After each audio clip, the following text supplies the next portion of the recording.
All right. Well, good morning, everyone. We're just excited to have Georgia and Missouri together. Can we have a woohoo? All right. Let me see those hands up. Come on.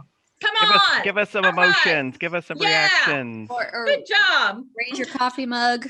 That's right. That's right. So those in Georgia that doesn't know us, we are Missouri. We're Missouri Main Street Connection. Actually, it was your wonderful director that came to us, your coordinator, that said, why don't we have a party together? I think Jessica's first words was, can we come crash your party?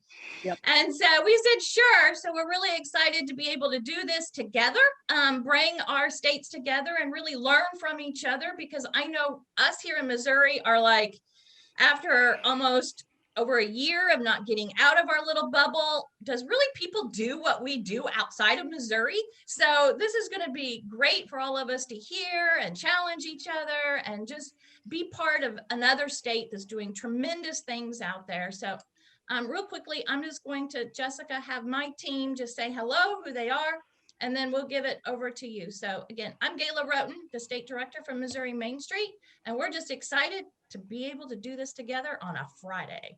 Keith. I am Keith Wingy. I'm the Director of Community Development. Welcome, everybody. Ben. I am Ben White. I am the Program Outreach Specialist. And Janie, I can see you. I'm Janie Dennison, and I'm the Communication and Branding Specialist, so you all should have heard from me. Multiple times. Thank you, Janie. And then we're in the middle of our office there. If everybody would just wave. We have That's Diane and Caitlin. Logan. Right, thanks. Okay, Jessica, introduce your team. Yeah, absolutely. I'll go first. Thank y'all for having us. My name is Jessica Reynolds. I'm the Georgia Main Street Director. And like Gayla said, it was me calling her saying, hey, you're having a party. Can I crash it? Because it looks like it's a lot of fun. And you invited Ben, and we want to hang out with him. So, and we were so grateful that the entire Missouri team has been so wonderful to work with. And I'm excited to be here today, because in the Main Street world, we talk about this all the time, right? Collaborating and working together and learning from each other. And so I think it's awesome to be able to do something like this. And I'm kind of like, why haven't we done this sooner? But I'm so excited that we're here today. With us on our team, Tara, you want to say hi? Hey, good morning. I got to say, I'm blown away by this turnout. I don't know, on a Friday, I'm having all the feels. I'm Tara Bradshaw. I am the Economic Development Specialist for the Georgia Main Street program. And as Jessica said, we're excited to be here. Thank you, Gayla and team, for allowing us to crash your party. We should have brought drinks, but here we are. We'll dance with you. That'll come at 3 o'clock. Your all's 4 o'clock. There you go.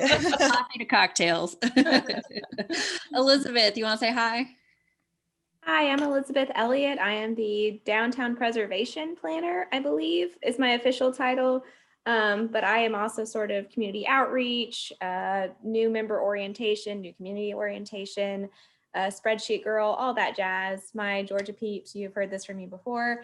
And I am so happy to be here. I'm so excited to see everyone. I know it's virtual, but it's still, when you get to see faces that you haven't been able to interact with for a while, it's always nice. So since your partner in crime is awake, you want to oh yeah, he's at various levels today. This is Teddy. Oh. Say hi, Teddy. He's my 11-week-old puppy, so he goes pure puppy mode, and I control him. So I apologize in advance what you might see on your screen. Is that the new Georgia Main Street mascot? Yes. Yes. So if you see Elizabeth just dash off screen for some reason, it's probably chasing puppy. Yeah. He literally plays with this. Oh, that's great. We're training him. And then I think we have Tess Harper. Tess, you're here too? Yes, hi, I'm here. I'm our communications and training coordinator. Awesome. So with that being said, let's All start. right, great. We just want to recognize our sponsors that helped us at Missouri be able to put this together. So thanks to them. All right, well, thank you guys very, very much. It's great to see that, you know what, we all have hopes and dreams for 2021 and we're going to persevere, aren't we? Good job. All right, just to go over, let me get rid of my chat box. Just to go over the agenda today, so you guys know when you can get up and move around. So we're going to do a 2:15 caffeine break. And then we're going to come back and then we're going to do lunch for at 11:30. And this is Central Time on one side and Georgia time. So Missouri time is 10:15 for caffeine break. And of course, Georgia time is 11:15. Or what Ben and I like to refer to as sweet tea time. Sweet tea time. That's tea right. Tea. Sweet tea. Got it.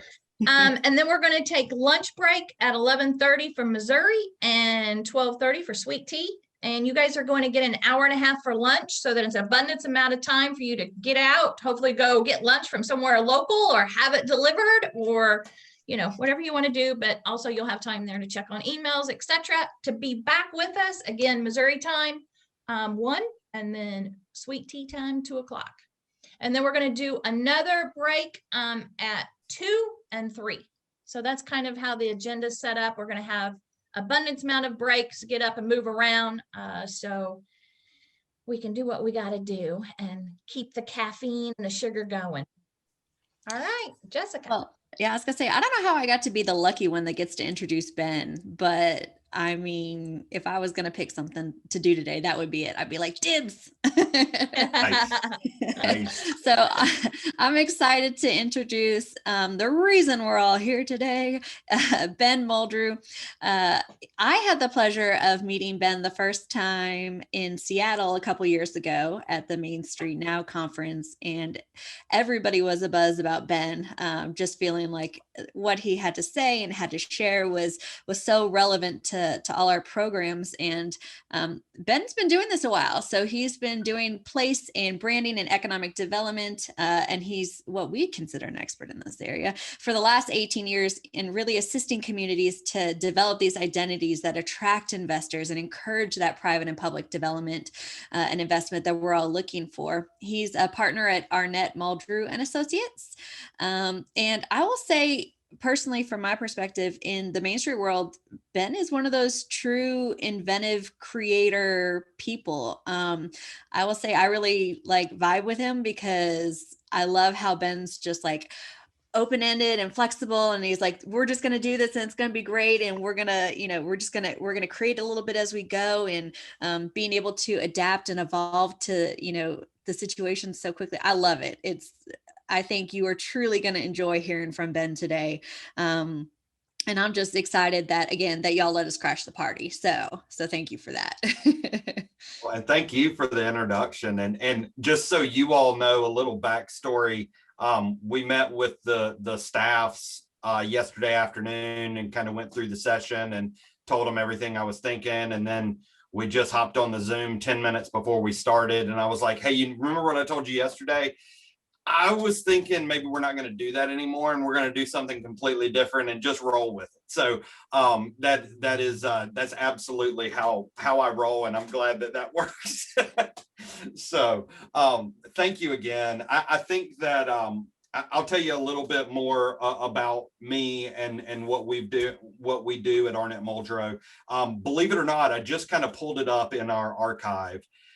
We, in our nearly 20-year company history, we've had the privilege of working with 28 different communities in Georgia and 28 different communities in Missouri. So kind of interesting that, we are located over in Greenville, South Carolina. So we're right next to you guys in Georgia, do a lot of work in Georgia and love our neighbors. We have always graciously allowed you to use the peach, even though we grew more of them. No, I'm just kidding. And then, over the past decade, just getting to know Missouri so much better. And then most recently doing a tremendous amount of work with the My Community Matters program and working with these communities that are really getting a start. I'll be honest, y'all, it is a day-long training session on a Friday. I literally snuck out before we started this morning, went to our local coffee shop to get a coffee and get some treats for later on today, and saw somebody I knew, and they were like, so what are you up to today? And I was like, I actually have a I've got a training that runs from 10 until 5. And literally they looked at me straight in the face and they were like, can you imagine the poor sap that has to run a day-long training? And I was like, yes, I can imagine what that must feel like. So please, be comfortable. I've got a couple opportunities over the course of the day where we're going to get you to kind of interact with the show. You have to use your cell phone to do that. So if you check your phone, it looks like you're paying attention. So that's awesome. And the only other thing that I would say is if you find any kind of really good TikToks, share those in the chat, because that's essentially how I communicate with my 5 children now, is through sharing them passive messages through what I learn in TikTok. So let's just go ahead and let's jump in this morning. As you heard, we've been working with these Main Street communities all across the country for, it's actually almost 20 years now. It's kind of crazy. In fact, I just earlier this week spoke for the North Carolina Main Street Conference and was kind of thinking back. The first Main Street community I ever worked with was January 2002, Concord, North Carolina, as we were working through a downtown master plan for them. And it really great to kind of be with North Carolina, and they were celebrating their 20th anniversary of having Main Street conferences this year, and being able to kind of see. But one of the biggest frustrations that I hear from managers is, you have all lived it, whether you're a professional manager, whether you're on a board of a new and up and coming program. You tell people, I'm working on Main Street, and they're like, what's that? We've been doing this for 42 years. And we're constantly having to explain what that is. Now, the weird thing is, if you told somebody I was volunteering for Susan G. Komen, they probably know exactly what that is, what it stands for, what the purpose is, and probably automatically be interested in helping in some way, shape, or form. Yet we're constantly having to explain who we are and what we do. And so we're going to try to tackle that over the course of the day. We're going to talk a lot about things that I have learned along the way. I'm going to share with you tools that we've created. I'm going to share with you kind of the way that we digest this. Feel free to ask questions anywhere along the way. And we'll just really kind of keep this as a dialogue. I've created a lot of tools that we're going to share with you all. And we've got a couple exercises during the day. So what I really hope that we're shooting for by the end of the day is for you to not only leave with some clarity on the topic, but leave with some actual tools that help make your job easier, help you to better spread the communication load amongst your board, and be able to create a more efficient way of communicating about all the amazing things that Main Street is doing in your community. Does that sound good to everybody? Sweet. So again, kind of quick summary. I've had the privilege of developing brand systems for over 650 communities in 40 states and 5 countries. We have done more of that kind of work than anybody else in the world. And part of it is because we've got a really, really lean process where we go in and we do it super quick. But one of the great things about it is it's given us exposure to a lot of different communities, and we started to identify challenges that are similar. And then it also creates a really great way for the unique challenges to rise to the top. And in learning about that, we've started to see some of the problems that keep happening over and over again. So, I want to start with this kind of interesting example, because in the Main Street world, one of the things that I will say is over the past 6, 7, 8 years, probably one of the biggest things that has increased awareness of community support for our downtown businesses has been the Shop Small campaign. And, people love Shop Small. A lot of people know that it happens that Saturday right after Thanksgiving. And they kind of think it's just this really great, warm, way to shop local and support local business. They do all this stuff about, and how much of the money stays local, and we're doing this to help communities and blah, blah, blah, blah, blah. Why did Shop Small Saturday start? Go to the chat section if you can guess. Throw out there, why are we doing this? Why did this campaign come out, and why is it funded, and why is it so supported? Anybody got any ideas? Black Friday. There you go. Madison nailed it. Madison Dean is Winder, Georgia, right? It's not Winder, it's Winder. I think that's right. Yeah, there you go. Why the accent, the emphasis is on wine. And we're starting, and we've already had an alcohol reference, and it's 10:25 Eastern. You're exactly right. As good as small business Shop Small Saturday is, it was purely designed to get small businesses to accept American Express cards. American Express charged higher fees than other companies to process their cards, and therefore there was a giant trend across America where small businesses would not accept American Express. So literally this entire effort was not for the good of small business, was not to grow our downtowns, not to, it was to get those small businesses to use American Express. And that is there's nothing wrong with that. It's just, you have to understand where those motivations lie. And you have to understand that being able to identify who it is we're trying to help, who it is we're trying to reach, and figuring out those ways that we can benefit others in the process. American Express has been able to increase the number of businesses that are taking their card. They reach their goal. That is the reason they continue to support this. So they're literally growing their business and earning positive will with consumers and with businesses at the same time. That's what we call a strategic win.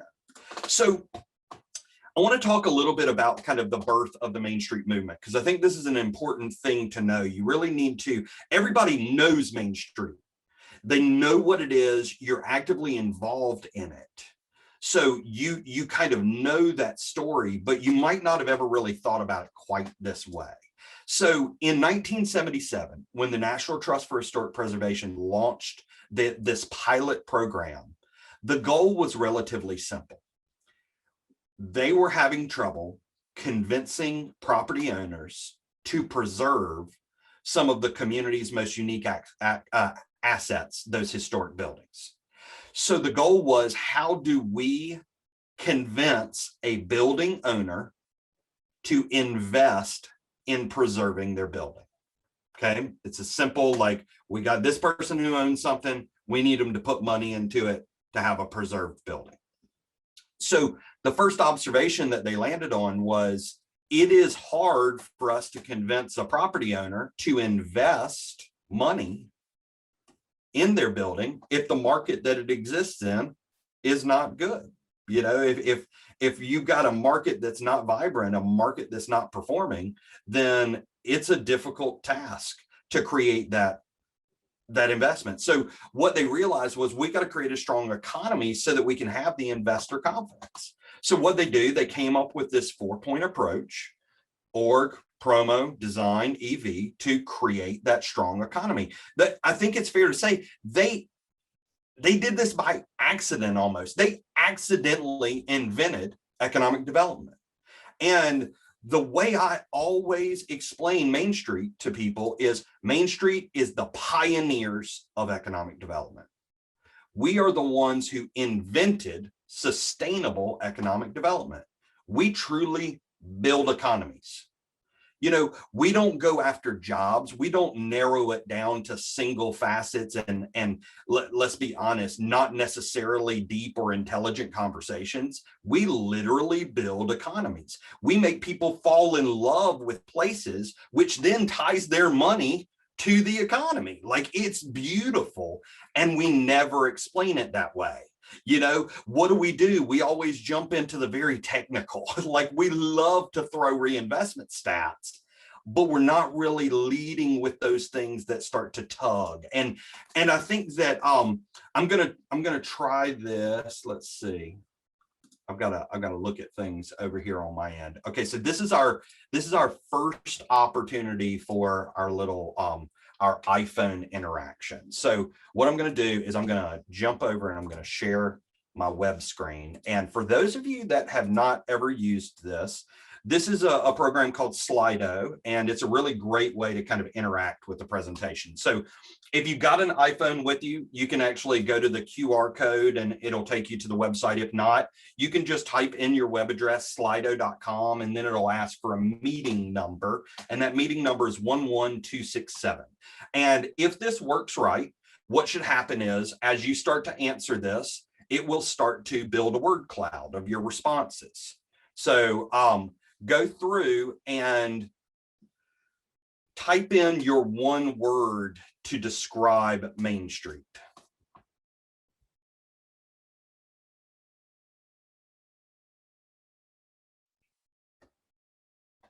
Look at that.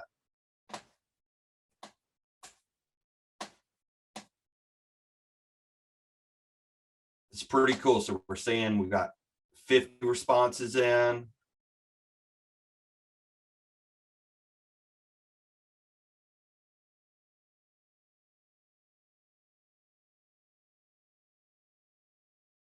All right, man, this is beautiful. Okay, so obviously what word is biggest? Community. That's the thing y'all are saying the most. And then look at those words that start to kind of rotate around and start to kind of surround this.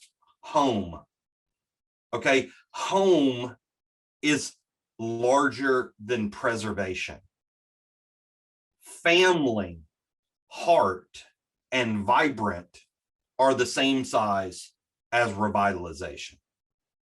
But the thing we always lead with is, oh, well, we've put together a series of facade grant programs to help aid property. And it's like, so I've got this amazing organization I want you to volunteer for. Well, what do we do?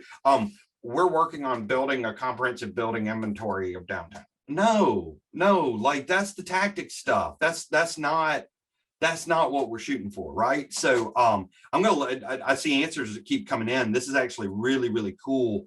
But being able to know how to start is very, very, very important for us. And I'm going to jump back over to the presentation. I'm going to keep this screen open so I can take a screen cap of it. So if you are still working on answers, please feel free to keep doing that, because it will go to that even though you won't be able to see it. So I think that when we talk about this idea of how do you explain Main Street, from a technical standpoint, from a tool standpoint, what do most of us have? Most of us have a mission statement, right? A mission and a vision. And man, if you sat through that process of writing that document, you know, like if you and your board sat through and hashed through every single word so that you just knew that it was perfect and perfectly diplomatic, and you achieved this beautiful consensus where everybody was comfortable with what it said. And then you end up with statements like this. This is from Waterbury, Vermont.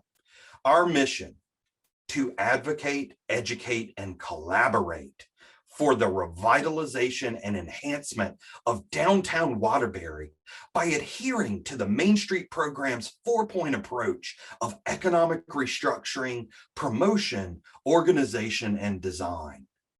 They've literally found every large word they can to actually not say anything that's particularly interesting.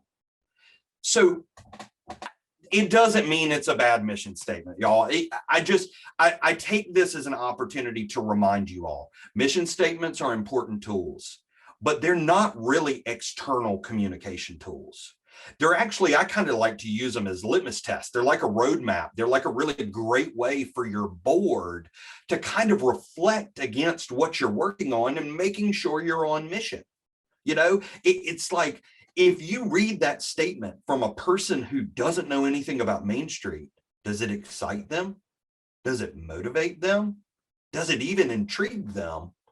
Or does it simply say, oh, well, that's interesting. I got somewhere I gotta be, right? So, you know, as you dig in deeper, I have to be honest, like when you start to analyze the visions and the missions, the homogeneous nature of them is, it's pretty astonishing. But the fact is, we really want to start to dig in and we want to focus on the why. if you all have ever read, there's an author named Simon Sinek, and he's got a book, It Starts With Why. And this is a hugely, hugely important focus for us. Now, again, so every state, for the most part, has certain things that they all do in common. It's like, okay, monthly reports, right? You might have monthly reports, you might have quarterly reports that you have to do. Some states simply require annual reports, but what are they? They are requiring you to submit numbers, statistics. When are you required to submit stories? When are you required to submit testimonials? When are you required to share photos and quotes? Because the thing is, I can sit there and say, this Main Street program generated $1.6 million in private sector investment. And what does that do? Is that intended to impress? Well, guess what, y'all? It's 2021. And I'm not sure if you realize it or not, but when you lead with data, when you lead with facts, you actually automatically divide.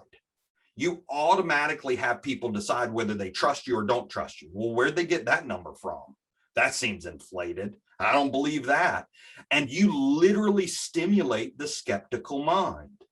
But when you lead with that why, you actually start to break down that skepticism. You give them something that is approachable and easy to connect with. So I'll give you a couple examples, and this is kind of one of the first examples of one of the worksheets I'll be sharing with you in the comprehensive package. The state staffs told me that I had to wait until the end of the day to share the PDF with you so that you would stay all the way until the end of the training, but I will give you some heads up along the way. So we just have this very simple kind of walkthrough of the what, how, why exercise. And you can do this for a couple different things. So for example, what do we do in Main Street? Well, we focus on preservation. Well, how do we do that? Well, we might do that through facade grant programs. Okay, that makes sense. And everybody's following along. How many times have you walked to that next step? Why? Why do we do facade grants? We do facade grants because there is no other community in the world that has our unique collection of buildings. There is no other place that has the combination of architecture and building and design and place that ours does. And we believe that those buildings tell our story. Now, all of a sudden, when you lead with that, you've actually started a conversation. Does that make sense? So then in the same vein, we know that Main Street organizations are known for putting on events, so what do? We create vibrancy. How do we do that? Through programming events. Why? Because at any moment when you are putting those events on, you are creating memories, you are creating brand equity, you are creating interaction. And at any moment, someone could fall in love with your place. And that could be the next investor. That could be the next risk taker. That could be the person who finishes that second floor and makes it their own house. It could be that person that buys a building and opens up a new business. So you do those things to show people that the market can work. You do those things to expose people to the potential that your place has. This is a really, really important exercise for you to go through with your board members, because when you start to talk this way with your board, you start to make them remarkably mindful of all of the things that you're doing. And it starts to turn them into better members of the chorus. One of the reasons that we've done a relatively poor job in communicating about Main Street over the past 43 plus years is the fact that we have allowed it to be a simple responsibility of our staff member instead of a true shared responsibility of our board. And I think, like I say, as we go through the day to day, we're going to have a lot more opportunities to really spread that load and create a true shared responsibility of telling those stories. Now, just to reinforce, order matters. Start with the why, lead with those emotions before data. That allows you to open the door for conversation. It allows you to start the dialogue instead of automatically creating walls. And then this is one of my absolutely favorite quotes. No one ever marched on Washington because of a pie chart. You know, we always talk about Main Street being a movement. Well, if it's a movement, then what happened to the emotion? What happened to the emotionally stirring speeches?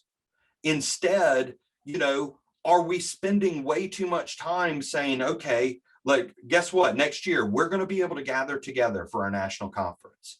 And the leaders of this movement are going to stand up in front of us. And are they going to tell us those things that are going to get our hearts on fire?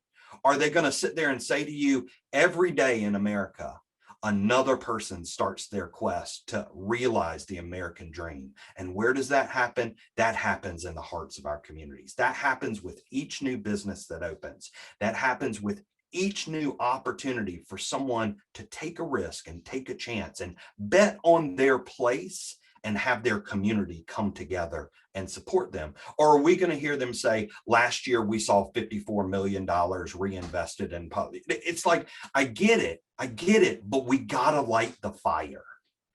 And when you light that fire locally, and then you look around and you see that all of these friends and throughout Missouri and friends throughout Georgia are lighting those same fires, then that light starts to be seen far and wide. And that's really where we're trying to help you all, is being able to have permission to lead with that emotion. We have villainized emotion. We have said there's no place for emotion in business. There's no place for emotion in nonprofit. Like, this is that we have to be business, all numbers. That's silly. So we're going to break that. We're going to break that misnomer by the end of the day, right?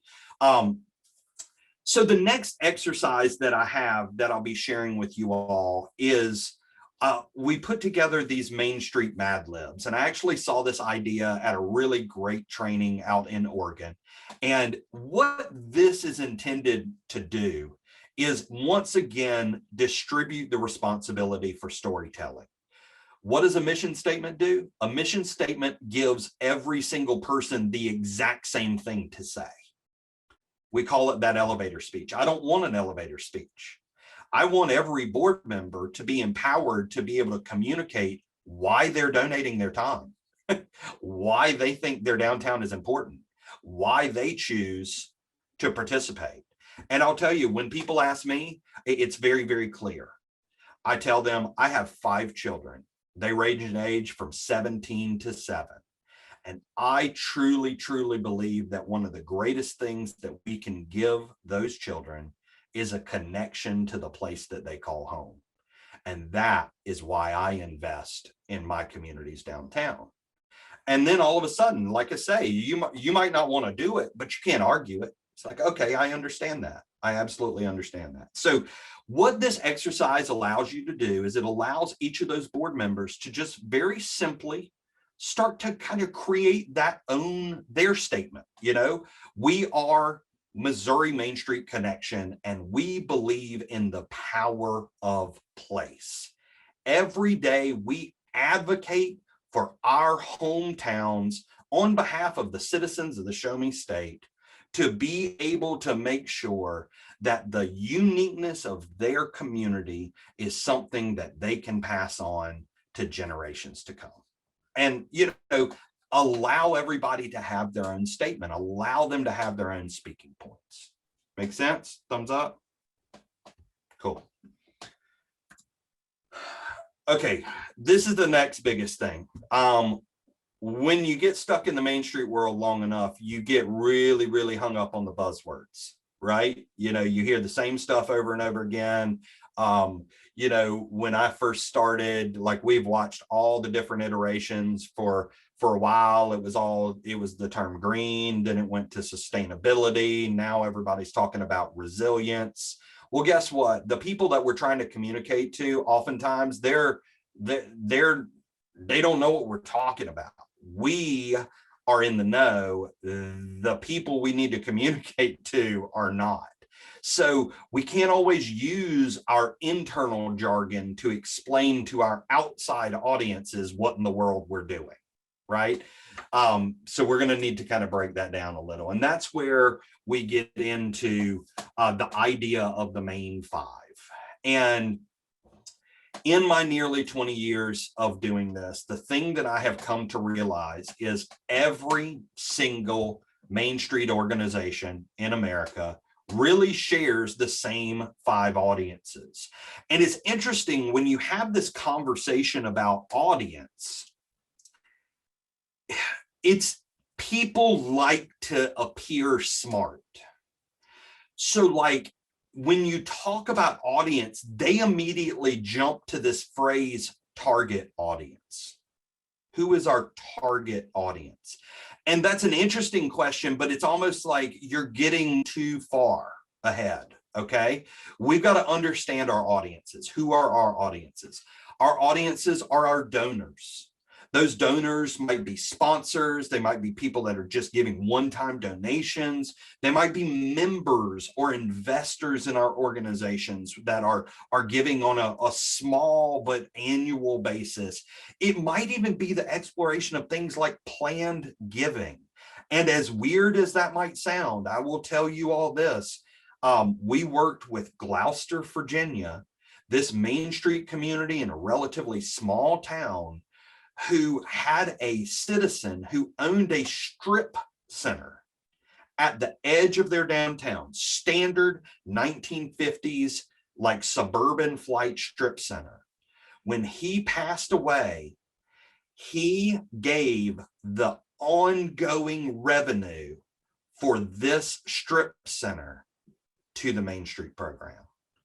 This community of a couple thousand people now has an over $1 million annual budget because this person believed in the power of that organization and believed in empowering them. So, you know, that's something you just never know where that support might come. But that whole set of conversations, that's like one category.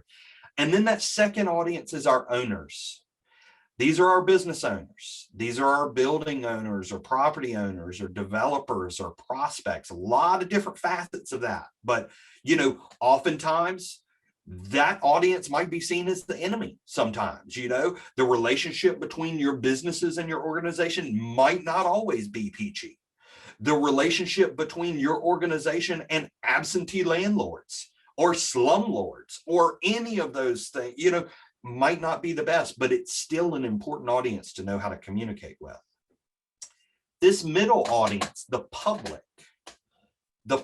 is that's who we generally think of as being our audience, right? But we only really need to communicate to them about a relatively limited amount of things. Like we're cultivating the customer base. We're promoting the district and building brand equity around the district. We are communicating to the citizens about this being theirs and that kind of sense of ownership. And then we're inviting people to come to events and build experiences in our downtown. So, you know, all those things kind of fit into that public category. Now, I will say this, a member of the public can very quickly and easily convert into a donor, or the member of the public can very quickly and easily convert into this next audience, which is our volunteers. But if you have spent any time at all in the Main Street world, you will know that we are not necessarily as restrained on the way that we talk to volunteers as we could be. In most Main Street organizations, if you have a volunteer that says, I will show up at 1 p.m. to work the beer tent, and they show up at 1 p.m. to work the beer tent, you invite them to be a board member. You know, it's like, holy moly, you're here. Would you like to do more? And I think that one of the big things that we want to make sure that we really realize is there's a certain conversation for our board members. There's a different conversation for those committee members or those initiatives, the folks that are kind of thinking. And then we've got the doers. We've got the ones that are out there kind of just performing the tasks. We've got, you know, the event staff. But then we also have folks who might be providing service to the organization or giving in-kind donations. You know, when I'm a designer by trade, like when I donate my time to an organization, sometimes I'm okay giving my professional services. But other times when I donate my time, I just want to do something different from what I normally do. And being able to understand those nuances is really, really important. And we'll talk a little more about that when we go through the volunteer section. And then that final category is government. And under the government, that's everything from local staff, local elected officials, all the way up to county and state elected officials. That's our quasi-governmental agencies, our tourism, that's our chambers of commerce and our relationships we might have with them, our school districts. So I have worked directly with, we're probably pushing close to 80 or 90 communities with the idea of this main 5 audience. And we've never found a outlier that didn't fall into one of those 5 categories. So I think this is a really, really good way for us to be able to kind of dig in. And for those of you that might furiously be taking notes, I do want to kind of highlight the fact that I am going to be more than happy to share this whole presentation as a PDF. So you'll be able to pull all these slides and be able to take a look at those. So if you don't mind, we've got about, about 20 minutes or so, 25 minutes before our first break. Is that right, Gayla? I can see you on my screen. So what I'd like to do is I'd like to spend about 5 minutes talking to you about each of these audiences. Having done this with so many communities, one of the nice things that we've seen is we've started to see certain messages that rise to the top and we hear over and over again. And then we see certain things that are unique community by community. So, you know, with our donors help us to exist. But one of the big things we don't want to be charity. You actually want to have a value proposition. You know, when someone gives you money, if you purely are charity, then they literally hold every single card. Have a value proposition, understand that value proposition, understand the value of supporting what you're doing. Whether that is giving them exposure, whether that is offering the opportunity to leave behind a legacy, or simply to appear visually to support their community. You know, oftentimes if we are getting money from businesses, you know, the business needs to profit from it or might want to profit from it, and that should be okay. So we want to go through and I think I always like to kind of create these we believe statements for, you know, why would this be important? Well, we believe that Main Street is a wise investment. We believe that this is a smart way to build business.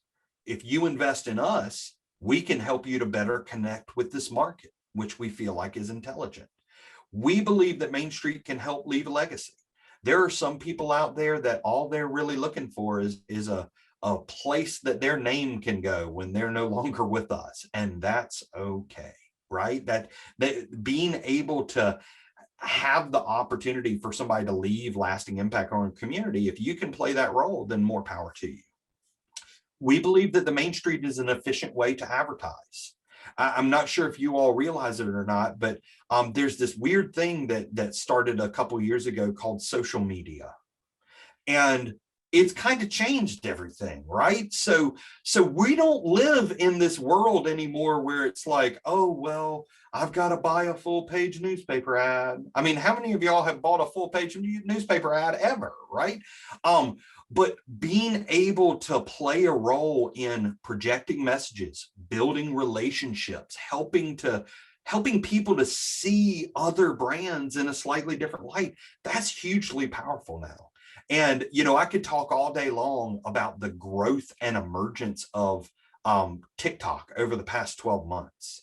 And it's kind of amazing, you know, like it went from being weird and awkward. I mean, I've got a 17-year-old who used it when it was called Musical.ly, and it was painfully awkward. And, you know, and now it's one of those things where it's like she posted a video when we were down at the beach recently and Joe Biden drove past and she posted a video and had 140,000 views.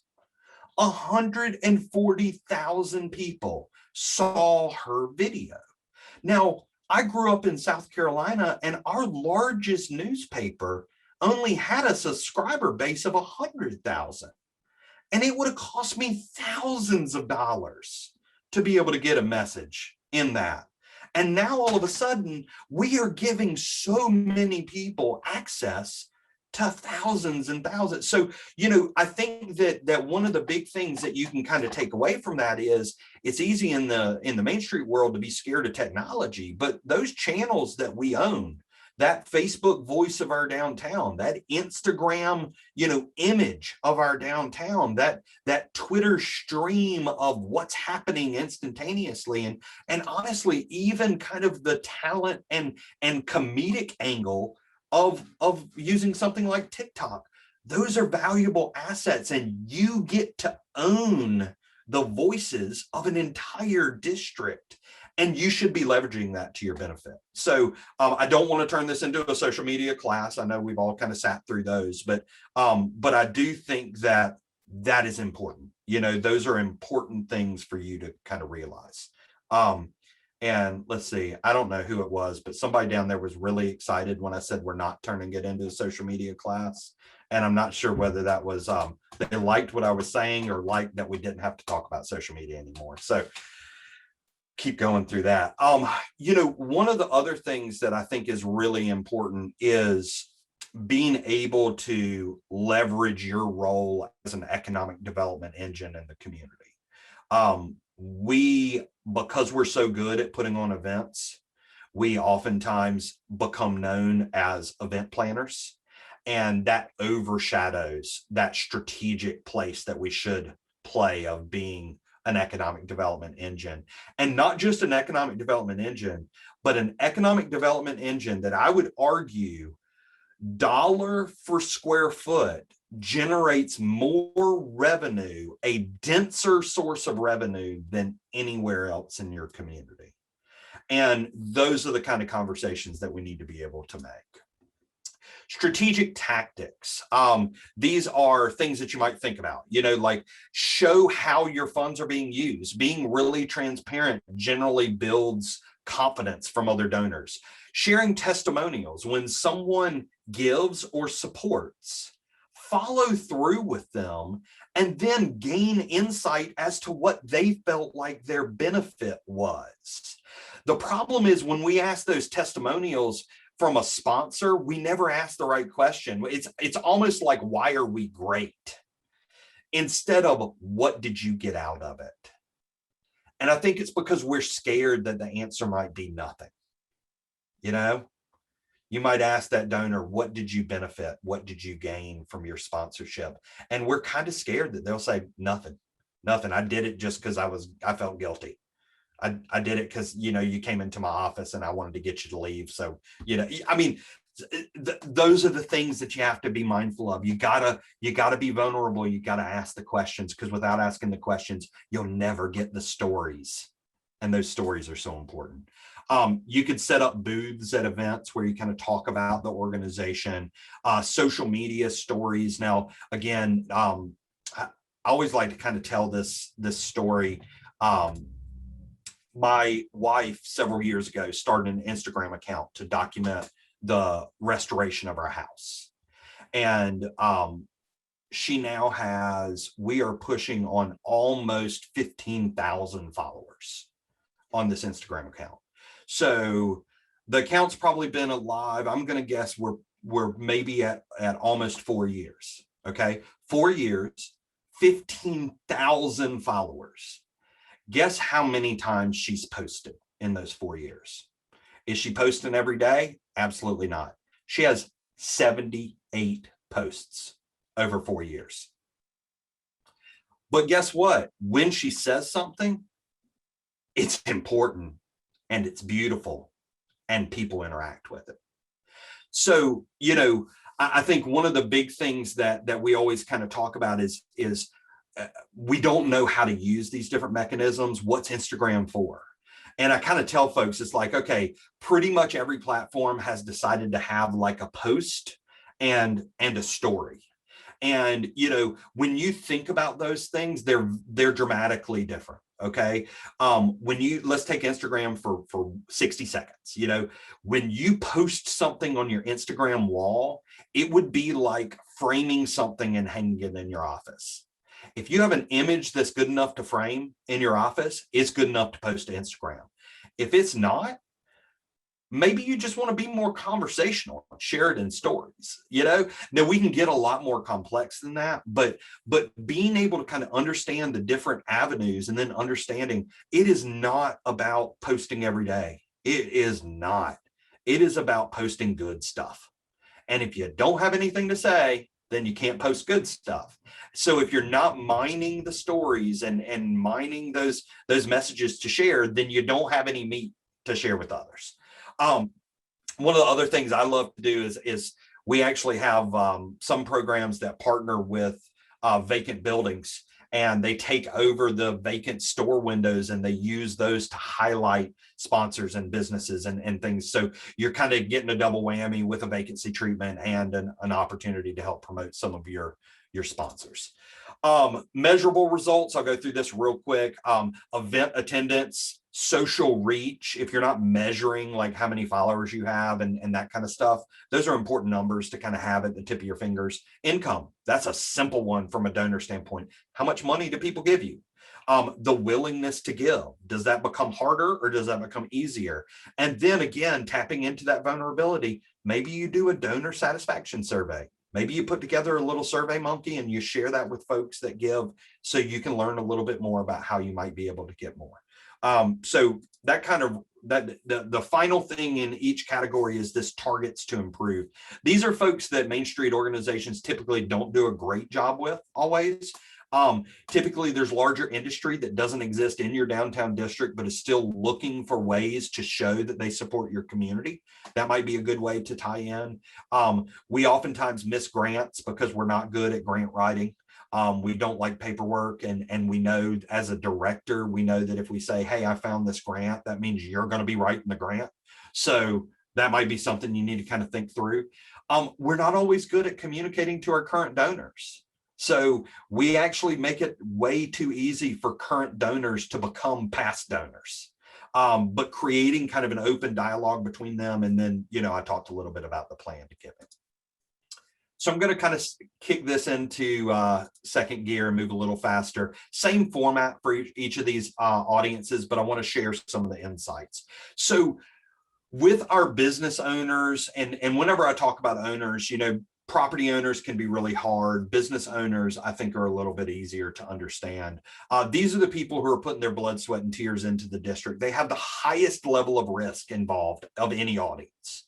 They're literally the true vested interest. And I love this phrase. The best way to think of it, the owners are putting on a major event each and every day, and they're doing it on their own dime. So, you could only imagine what it would be like for you to be in a potentially struggling retail market, for you to go into work every single day, for you to see people who literally darken your doorstep every day that you have never seen as a customer. But because of the density of businesses in your district, come in and ask you for a donation. I ran a downtown business. I knew it. There were people that never bought a thing for me, but wanted me to give to every soccer team. And, and good God, the Girl Scout cookies were just insane. So, being able to kind of put yourself in those shoes, what is your value proposition to them? You want those business owners to prosper.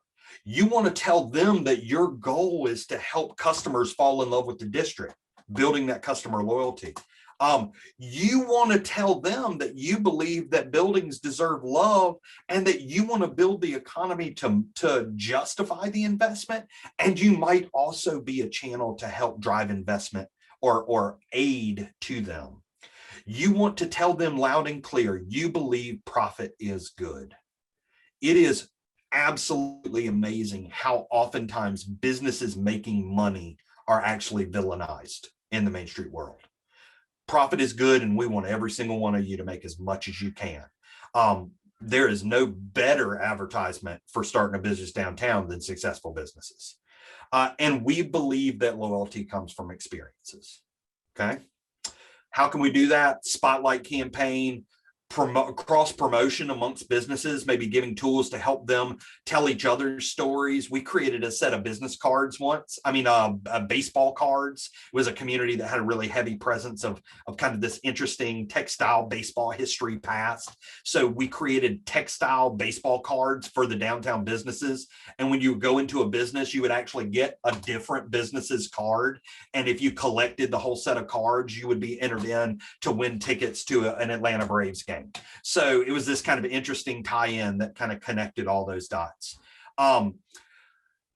Helped create personal connection. We did a campaign in Leesburg, Virginia called Meet Me Downtown. And the whole focus was to highlight the business owners and say, when you go in, this is the person you're going to see. And the thing that was so interesting was they literally started to say, we felt a little bit like celebrities. Like people started to tell us outside of the confines of our business that they had seen us. And there was this kind of interesting interaction that would happen because it raised the bar of the interaction with the customer. It was kind of like, wow, I am important because I'm seeing the person that I saw in our local magazine or whatever. Having support groups through Facebook. We've seen a lot of Facebook closed groups for our downtown business owners that opened over COVID. I think a lot of times Main Street managers were always scared to death to give our businesses an open forum to talk amongst themselves. It's kind of like, hey, this is the perfect way for them to have a training on how to build torches and burn our office down. It's like we're scared to death to let the business owners talk to each other because they're going to rally against us. We have not seen that to be the case at all. In fact, the peer-to-peer support has been phenomenal. And then one of the coolest things that we've seen lately, I have never worked in a community that didn't have a parking problem. It's like the first time you have any kind of conversation about downtown parking. And I will say that in my old age, I have gotten tired of hearing it. We don't have a parking problem. We have a consumer motivation problem. And the fact is that convenience is not what we're looking for in downtown. But here's the bigger dynamic. The bigger dynamic is, what do we know? Customers are going to complain about it. If they have to walk 3 blocks, if they have to walk 3 steps, they're going to complain about it. It's a different context. For some reason, they don't mind walking 6.2 miles from the kitty litter to the milk in a Walmart. But when you do it in the context of a beautiful and quaint downtown, it's offensive to them. So one of the things that we've started to do is we started to create this little business card size parking card. And what the purpose of it is to bridge that gap in the conversation where it's just like, when a customer comes in and complains about parking, the business owner really has no way to respond. So all they can do is commiserate. When you give them this card and say, sorry, you had a hard time, here's a map with all of our available parking. End of conversation, end of complaint session, and you no longer have to deal with it. It's been amazing. It's like the best $100 you can spend. And I will throw a couple of examples in the resource packet that I share with you so you can see what those look like. Okay, measurable results, your storefront occupancy, your increased sales. You can measure sales tax collections, your foot traffic, your business revenue. Social mentions is a great thing to measure, and new business average age per unit. That's kind of a harder number to know, but if you have a rough idea of how old or young is our business community, those are things to kind of dig into. And then who do we need to do a better job communicating to? That's our developers, that's our property owners, that's our potential owners. Okay, jump to the public. These are our customers, our event goers, our guests. Why is it important? They want to feel special. They want to create memories. They want to build traditions. They want an origin story. They want to feel connected to something. They want to be the one who turns around and does the word of mouth advertising that we all know is so very important. The most brilliant stroke of marketing is when you paint a complete picture for somebody, but then they feel like they've discovered it for themselves. And that is a magic moment that exists in our downtowns every day, is to convert someone who has responded to the messages we've sent out into that kind of concierge for the district. And we believe that downtown is how people become connected to their community. How do we do this? These are our great events. These are our full experiences. This is the how you make people feel at home, showcasing the old and the new. This is really important to the public. Public typically knows or thinks that they know everything about a community. So being able to highlight the oldest of the old and the newest of the new, and show them that downtown is constantly changing. And then very simple tactics. We've seen a ton of unboxing videos. When new shipments come in, you go online, you kind of record yourself opening the boxes.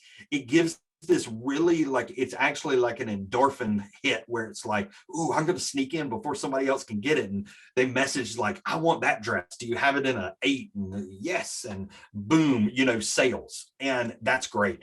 And virtual tours. Measurable results, again, sales, customer numbers, attendance to events, street traffic. People complain less about parking. Your district is doing better if people complain less, because it means you're moving from a convenience mindset to a destination mindset. Targets to improve. We need to pay more attention to the people that show up once. We've done the hard work. We need to convert the people that show up once into our loyal customers. We need to make sure that as new residents move into our area, we are establishing retail ties with them. And then we need to better capitalize on event goers.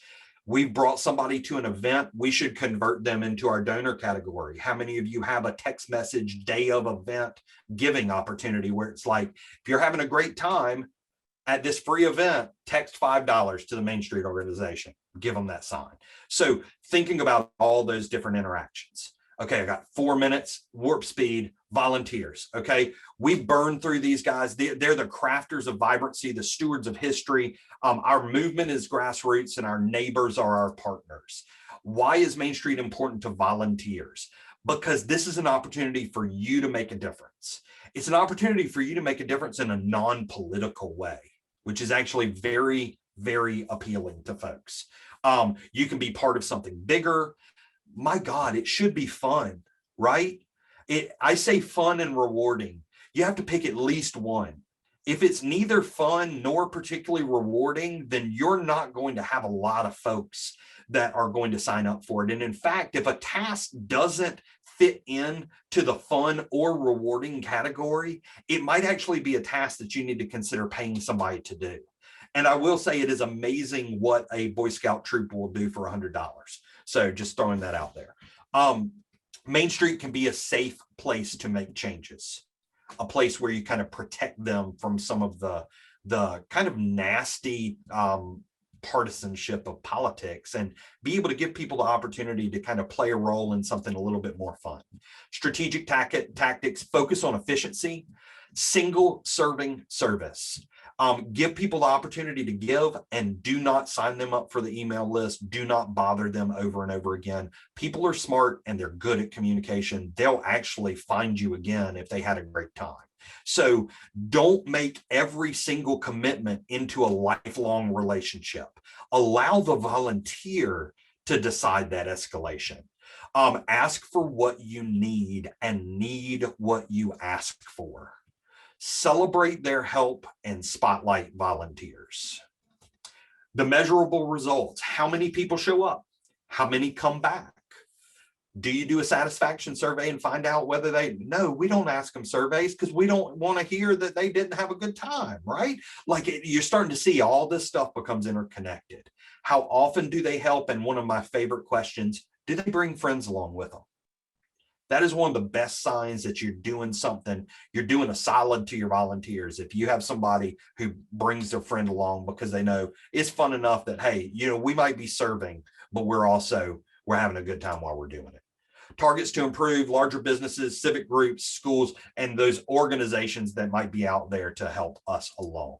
And then finally, the government. We all know these are the hard ones to get to sometimes. take them that message of pioneers of economic development, talk about growth and tax base, talk about grassroots job creation, talk about how you make the government's job easier, talk about how you are the most efficient way to leverage financial improvement and truly create an economy that's growing. Showcase your progress, share with them voter opinions, report to council, have personal interactions with both staff and with council, share with them notes from business owners, be the conduit of the voice of the risk taker, and then also cultivate those opportunities for folks to get access to the elected officials. Your measurable results, are they supporting your budget? Are they giving you funding? Do you feel supported from a programmatic standpoint? Are the partnerships easy? And do you even have a seat at the table? And then the ones we always have to look at, the elected officials, staff, those other groups that might see us as competing with them. One of the best lessons I've heard, build relationships before you need something. In the world of elected officials, start the relationship before you have an ask. They're not used to that. It comes from a very, very true place. If you just, hey, we're probably going to cross paths and we really want you to get to know us and we want to get to know you because we love our district and you represent this place. So that's kind of where we go. So 11:16 went over by a minute, and it is time for us to take a quick break. Who's taking this one, Jessica or Gayla? Jessica. Gayla. Oh, Jessica. Okay.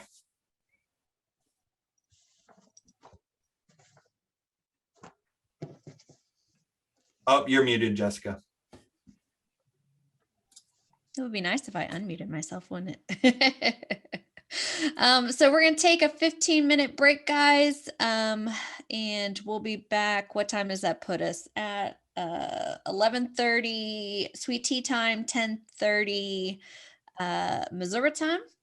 And if you choose to stay around, throw this into the chat, or when you're back, throw this into the chat. What Main Street committee would you put your best friend on? I'm curious. I want to know. How well do you like your best friend?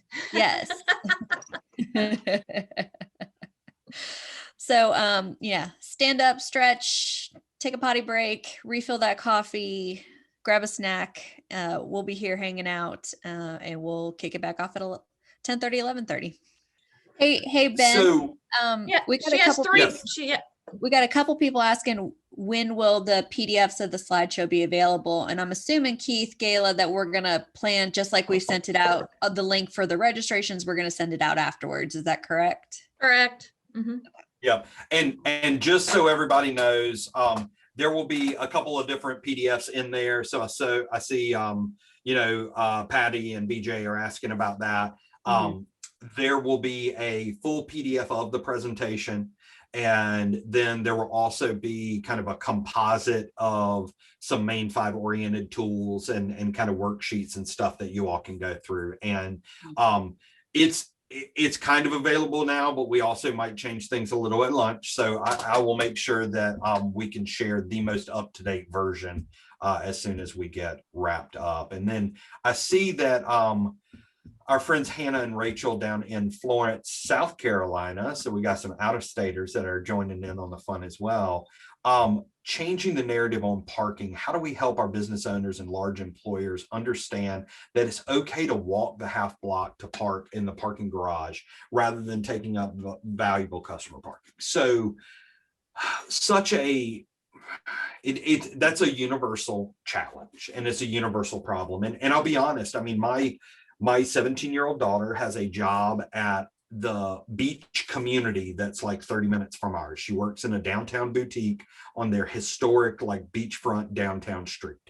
And when I found out that she was parking her car in front of the store and going in to work all day, I literally was like losing my mind. But then on the other side of it, I'm sitting there going, no, 17-year-old, you need to park 7 blocks away and walk by yourself in the middle of the night to your car once you're done working. So it's a hard topic. I will say that is always a hard topic. And to be completely honest, in the world of parking, we always talk about there being three different problems: a parking capacity problem, a parking management problem, and a parking awareness problem. It is your community's job to figure out how the limited number, the limited capacity of parking spaces best serve the business community. And then it is their responsibility to create that management plan to create the circulation in those spaces. So the hard thing is your Main Street organization should be the positive support in the parking equation. But essentially, most of the time, the city just throws their hands up, does nothing, or decides to like overly aggressive manage. And then, you know, everybody's the villain, because if you are there 30 seconds after the meter turns out or your 2 hours run up and you get the ticket. But I think that being able to kind of go through, and we've had folks that they like to share what the economic value of a properly managed space is. And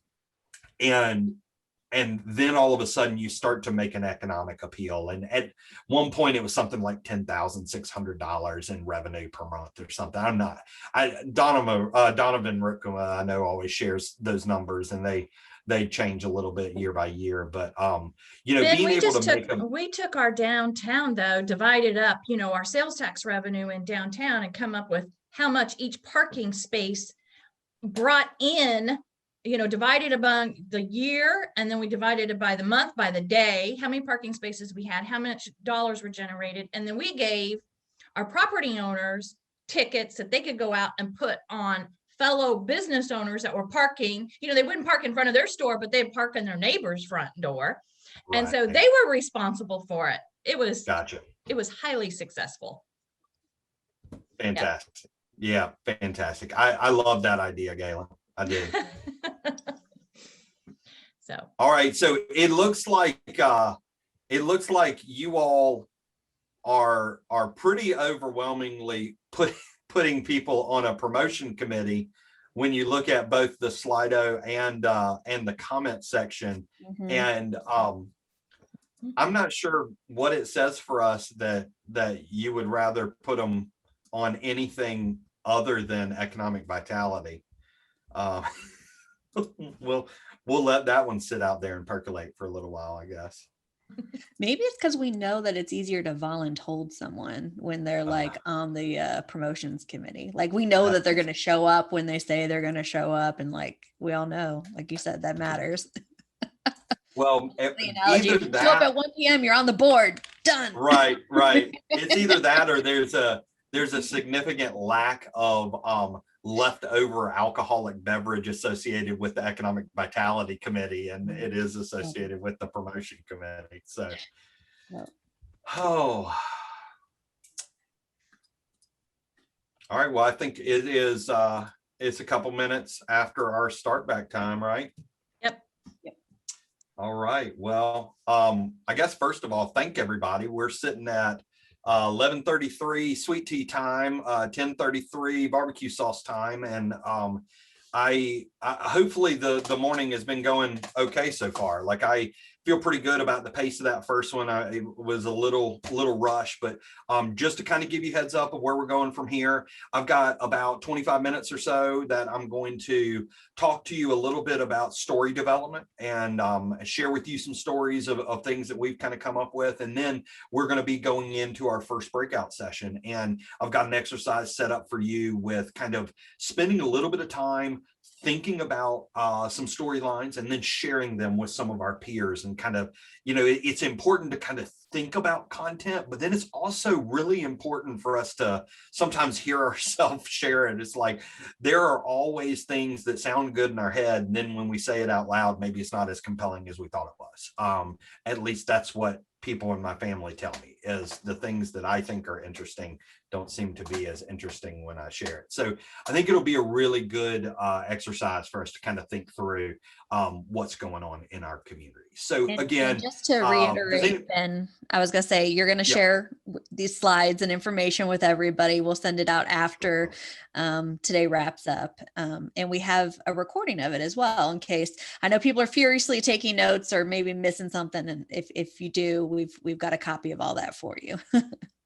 Absolutely. And just another heads up, with the speaker screen, my presentation screen, the chat box, there are probably some things that, like, if you're shooting direction or shooting questions at me, I will make sure to go through and kind of review that during lunch. And so if you've got anything you want me to kind of hit on, feel free to drop that in there.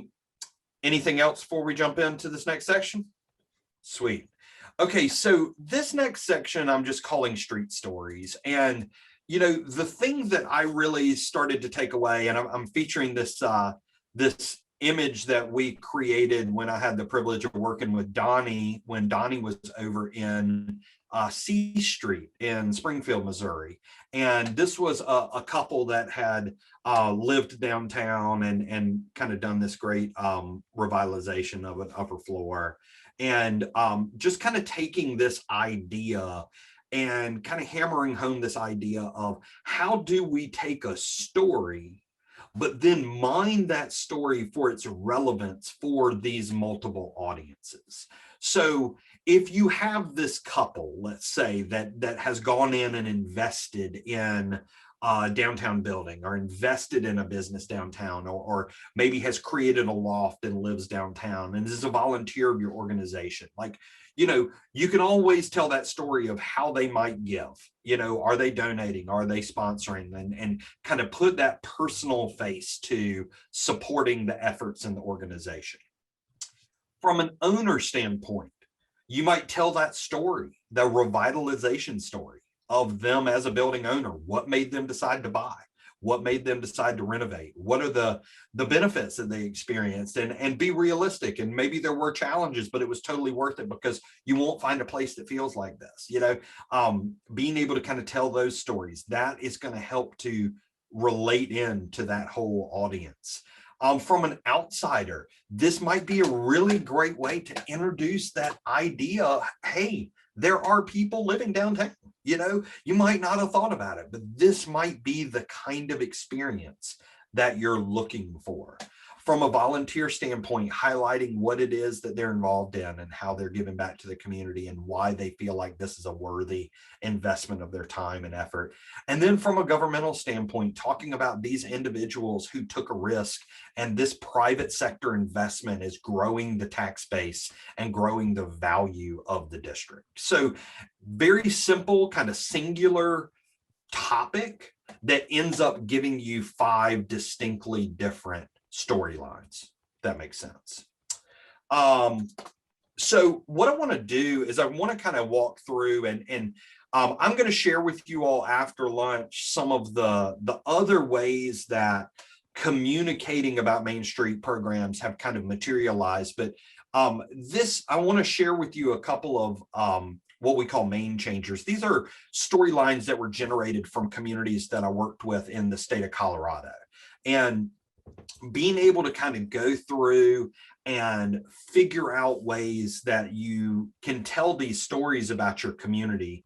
And I think that this is for a community called Rangeley, Colorado. Rangeley is really focused a lot on outdoor recreation. And I think that many of our communities have probably had a heightened focus on outdoor recreation. Recently, I think that going through and realizing that people are interested in being outside and having experiences in the outdoors and kind of connected through the place. So they had kind of gone through this, but we wanted to go through and take this idea of this remote kind of trail oriented, outdoor recreation oriented community and start to tell these stories. So we wrote this little dialogue, Off the Beaten Path. There's something to say about a place where you can disappear into the sagebrush any night of the week and be back in time to head to work the next morning. where every crisp autumn night is like homecoming at the high school football game, where dark skies glitter overhead and commuting is outlawed. Out here, red tape is a 4-letter word. TREAD, dedicated to small town life, way beyond the ordinary. So TREAD is their Main Street organization. So, kind of taking this kind of general tone and approach and being able to talk about, well, how do we communicate to businesses? These are opportunities to attract employees with natural amenities, connect with the family life and safety and low overhead to start a business. From the public, this Main Street organization's efforts are helping to accentuate the best that Rangeley has to offer. Investors, Rangeley is a place where you can stop spinning your tires and let your dreams gain traction. It's Colorado uncomplicated. With government, TREAD can help support new business and growth. And with visitors, whatever TREAD you use to escape, Rangeley's got you covered. So talking about that diversity of opportunity that they have there. And there are just so many kind of things that came out of it. I think a lot of communities have this dynamic. They had a thing that they called the Rangeley wave, where, whenever you went around town, you'd get the 2-finger wave. And just kind of talking about that in terms of the quality of the community. And think about your community and think about how you can, first of all, what are the things that rise to the top as being interesting? And then how do you make that single story relevant to multiple people? Because that's when you achieve efficiency in your communication. Home to some serious shocks and struts. Again, this was particularly focused on some of that outdoor recreation. There's a lot. I put all this in here. These are horrible slides to look at, but as you dig back into it, I think it'll give you some good examples of seeing how you can kind of take a message and break it down. Rangeley Commons talks about a big $50,000 grant they got from the state, and then shows how we kind of take that and break it up into numerous audiences. The tank, this is such a cool story. They actually had a giant decommissioned water tank. And somehow, I'm not sure exactly how they figured it out, but somehow they found that the sound that happened if you performed music inside this tank was amazing. So they've actually converted this water tank into a recording studio. And they also do these cool little intimate concerts and all that kind of stuff. So being able to kind of go through and tell those stories of those unique assets and kind of build the storylines back behind all of that. When you start to think about highlighting businesses, and strangely enough, this is a place where a lot of communities they're hesitant to highlight any business because they don't want to show favoritism, but there are these amazing stories. And this is from Windsor, Colorado. And there's this great little company in their downtown called K&W Printing, nondescript, like metal pole building, one street off of their main street, kind of place that you would never really think about as having much of a storyline. Well, not only were they sitting there and printing shirts for all these nonprofits and printing t-shirts for all these different community organizations, they literally were creating they're called chenilles, the letters for letter jackets. They made them right there on site. And this whole idea of that kind of rite of passage, that symbolic connection that people have with place when they earn that high school letter, that really became that kind of basis of that storyline, and being able to connect this business that might not necessarily be a big image player into this great kind of quality of life. And I'm sure all of you have businesses like that in your community. This is another one, Memory Lane Antiques, where literally when you looked at it from the street side, it looked like your standard just run of the mill antique store. nondescript. And, I was kind of walking through, I was impressed with what they had, but, it was just, felt like a very, very typical antique store. And then I asked the owner, I was like, so, is there something that you would kind of say is your competitive advantage? Is there something that makes you different from other antique stores? He was like, yeah, I guess so. Here, let me take you back in the back. Well, he opened up this door, and next thing you know, we're literally in this gigantic refinishing workshop where they're going through and they are redoing and refinishing amazing antiques. And we're talking about, he specialized in oversized antiques.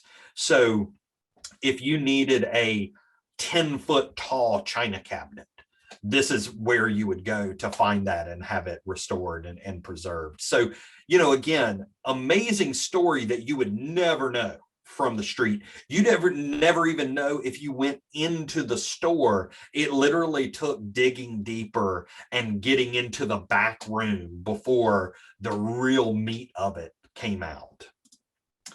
I always, when I'm in a community, I'm always kind of looking for details. I'm looking for these different little elements that might exist. And in Trinidad, Colorado, we found these little, they're just little hints at the pre-existing brick streets. And they used to have their own brick mill there that was making the bricks and baking them right there. And so they had these Trinidad bricks, and was such a stark contrast to kind of the clean, growing, like new look and feel of the community. And it was great for them to be able to kind of talk about and use that to tell those stories. And it inspired them to do kind of a buy a brick type campaign because they literally had their name in the bricks.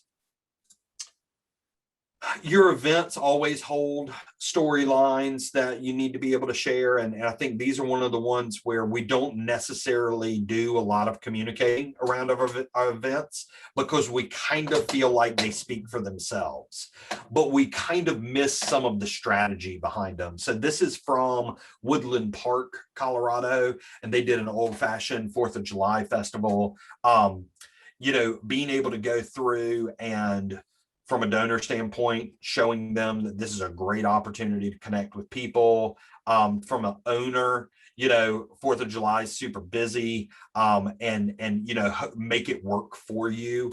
One of the greatest things that came out of this was they had this giant 4th of July event.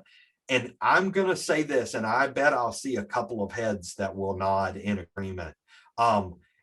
The thing that I hear that boggles my mind the most in the Main Street world is you will sit there and you will hear business owners complain about a festival that might bring 14,000 people to the community. And a business owner says, well, they're not my customer. They're not your customer. Like, I'm not asking for you to marry them. I'm not asking for them to get a tattoo of your logo. But when 14,000 people are going to be there on a single day with a single purpose in mind, you can kind of figure out how to sell them something. And it really kind of hit a point in my own community where we always do a St. Patty's Day pub crawl. And it's kind of an interesting thing where it's not just our restaurants and taverns, it's also in our downtown retail. And the downtown retail, what they'll do is they'll partner with a local winery or craft brewery, and they'll go through and they'll have tastings. We have an Irish gift shop in our town. An Irish gift shop. Like, there's really only one day of the year that people are kind of like, hey, that Irish gift shop seems interesting. And they're closed for the St. Patty's Day pub crawl, and it was just like, it blew my mind. And one of the things that we started to do after that was this idea of strategic buying sessions. Going in, bringing the businesses together, coming with a suggestion, like a slate of suggested products, and being able to have them talk about and kind of hash out what they might have. And it was amazing. I mean, this idea of going from nothing really open to being able to go and buy a silly pair of illuminated shamrock, bouncy headbands. Well, like, guess what? These people are drinking, like the wheels are greased. And those little illuminated shamrock headbands are really only good one day, but I'm pretty sure we can sell you 250 of them at, $6 a piece. And that's pretty good for a day. And it's really kind of changed that. So when you think about the events that you put on, one of the things that you might want to do is, leading up to those events, you might want to bring your owners together and have this kind of strategic buying session. Now, one of the things you have to realize is you have to think in advance. If you've got an event that's going on in any time before, third quarter, you really need to have that meeting in January, so that as they're starting to do the buying for the first part of the year, that you're getting that kind of that design, that product into that supply chain mix. And then if you're doing anything for kind of the holiday season, October through December, you need to have those meetings by early June, because that's typically when the markets happen that are going to fuel the holiday buying. So, but I do think that's important for you to kind of think about and integrate in to your messaging. And then finally, before we kind of move into the exercise itself, I always love to share this story. This is from a community called Lake City, Colorado. And this was an old gas station, and it had closed down. Lake City is super small. In fact, they have declared that Lake City is the most remote city in the lower 48. So it is like farther from any other major roadway, 4-lane highway, than any other community in America. So it's kind of a weird dynamic. They had this gas station, it closed down, and they just couldn't figure out, like, in their minds, it was like, well, what do you do with an old gas station other than make it a gas station? And we started to ask a lot of questions, get a better feel about the community. And one of the things that we found that there was this amazing thread of music heritage and music creation going on in this community. So we ended up creating this whole kind of model around the idea of music, and we called it Refuel. And the other thing you need to know about Lake City is surrounded by, I think they have 14,000 foot peaks that surround them. They call them the 14ers in Colorado. I come from South Carolina, so our biggest hill is a hill, and it's like, I'm not used to mountains like that, but they're literally surrounded by some of the country's highest peaks.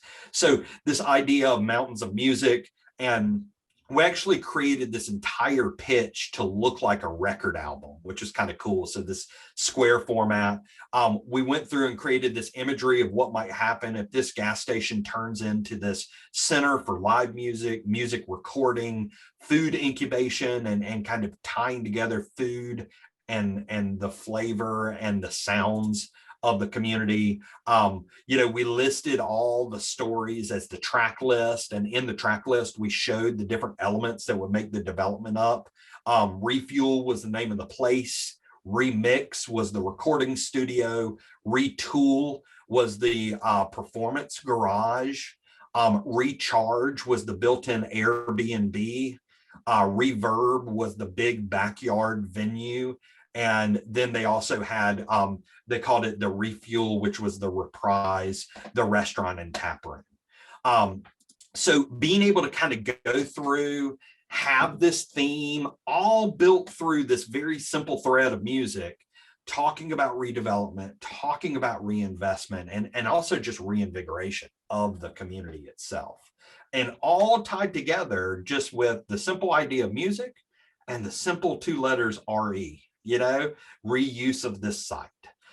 So really cool way to kind of tell that story and get people excited. And this plan, like when we did this, we actually created and made records.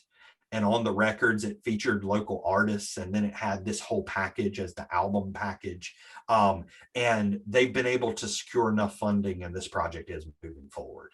And it was just one of those things where it's like, oh my gosh, this is so cool. We got to do this. So, being able to tell those stories and like connect in with that, I think that really, really fits in. And I love Tina from Clinton put in there, anyone seeing a great transformational strategy here? Exactly. Like this is exactly what we're talking about, is finding those threads and then figuring out. I think sometimes when we say transformational strategies, it almost has too many syllables, and it's like, what does that mean? What is a transformational strategy?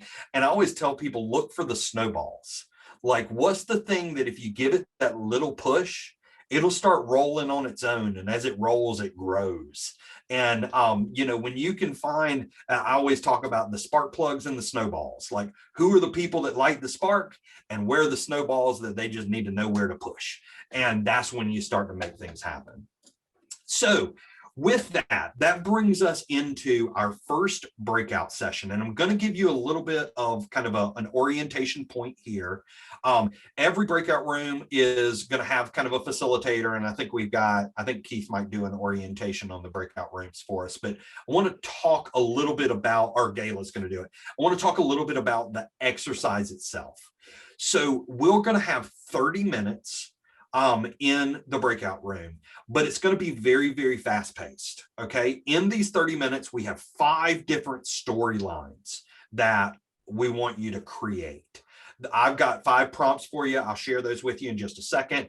We're going to give you about 3 minutes to kind of think through and jot down some notes of what this storyline would be. And then we're going to do a very quick, like 2-minute idea share.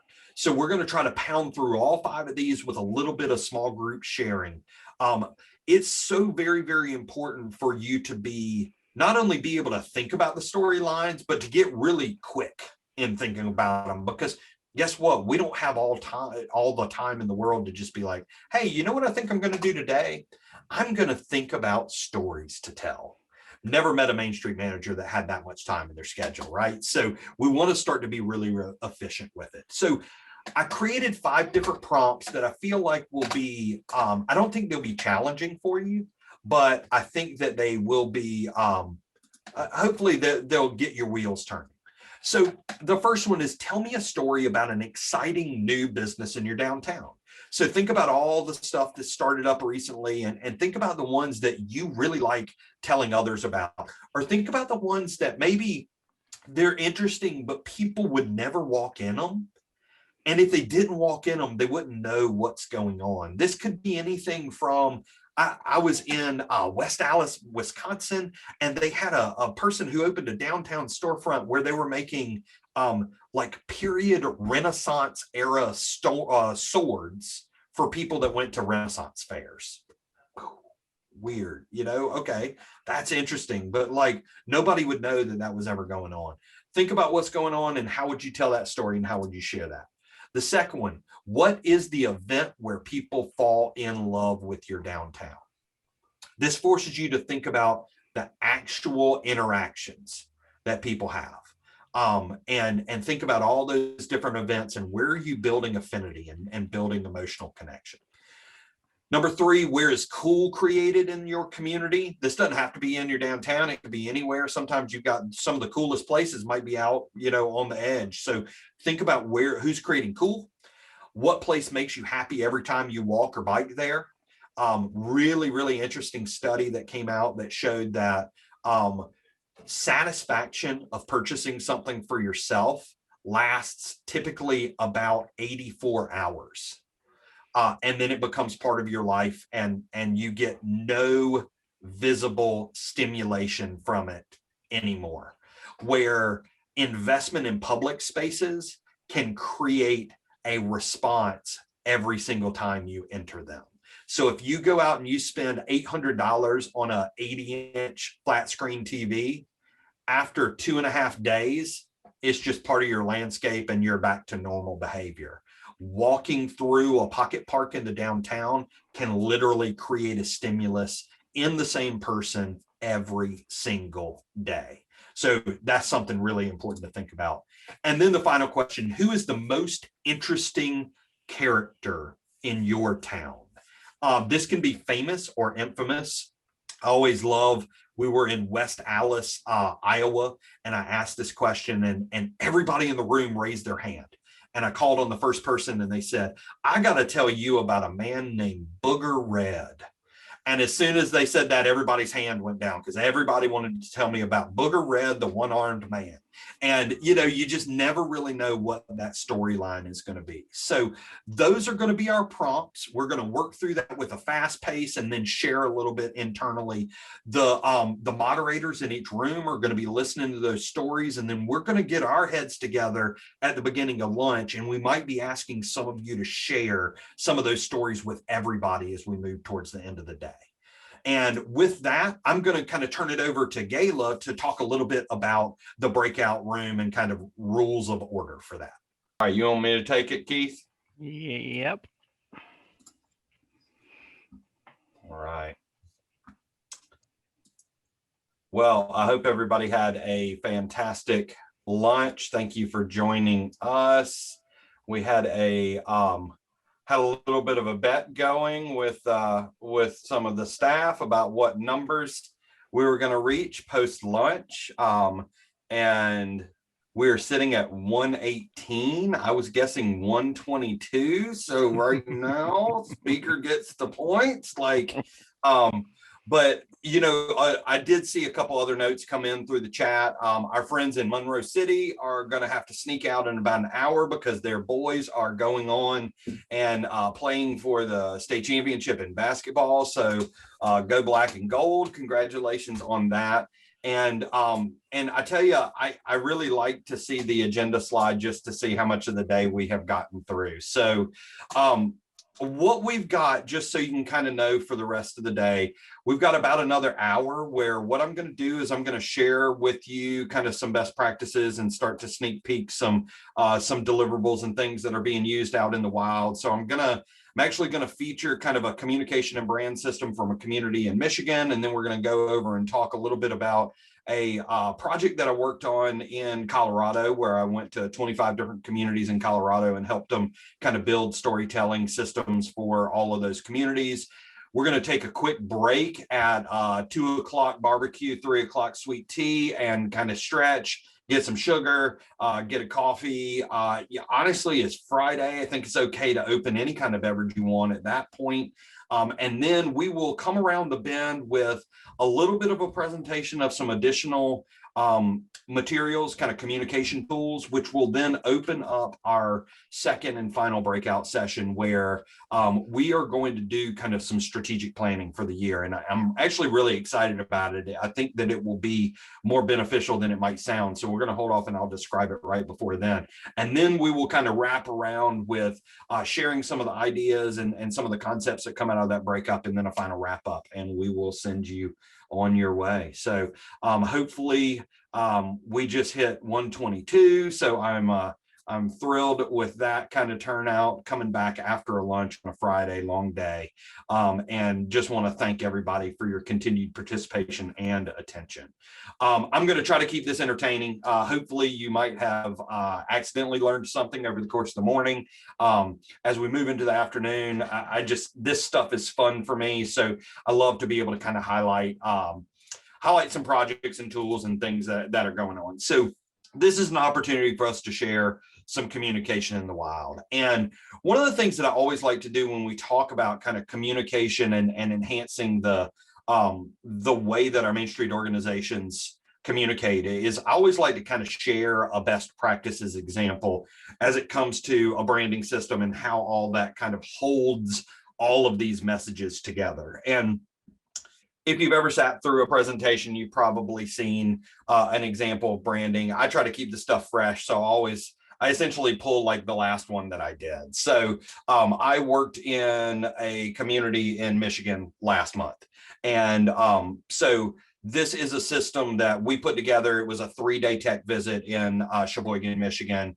And everything that you're seeing kind of came out of a 3-day virtual technical assistance with them. But I want to use this to kind of highlight some of the tools that your Main Street organization needs to be thinking about as you're telling your story and trying to stitch together all the different things going on in your district and how you make sure to kind of leverage and maximize the communication about both what you're doing as an organization and what's going on in the district. So over the past 20 years, we've had the privilege of working with we're up to 40 communities across the state of Michigan. So that's just kind of a little buffet of some of the communities that we've done there.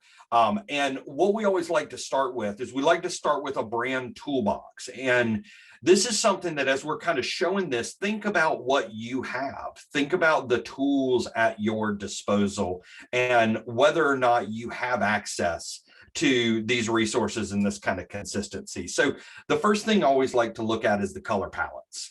And, colors can be very, very subjective, just like we talked about with Monroe City. Everything in Monroe City was black and gold. It was tying into local high school. One of the things that we did was we slightly expanded and gave them a couple additional colors. If the only thing that you have from a community is also your high school colors, you're kind of putting a lot of stress on the performance of those high school ball players. I went to a high school that we only had 4 wins in my 4 years there. And self-esteem is directly connected to athletic performance in some communities. So being able to create a system that you can own and build on your own. I like to take photos of the community, and you can actually run them through a free section on the Adobe website. It's called Adobe Color. So if you simply search Adobe Color, you can upload an image and it will show you the colors that are used most often in that photo. And you can actually use different personality traits like cool or vibrant. And so this is a photo of kind of their beach right in their downtown. This is another angle of their downtown. They call it the crib house. It's a lighthouse right in their downtown district. So I looked at a bunch of different colors and different photos and generated a color palette from that. So now all of a sudden the colors are actually directly tied to the place. And I think that's something that kind of helps us to be able to have some strategy there and have some consistency in the color usage. From there, we always like to look at typeface. And we selected 2 different typefaces for them, a primary, which is kind of a thick serif, more traditional typeface, and then a really nice, heavy sans serif content neutral second. Again, all of this is to help connect the dots.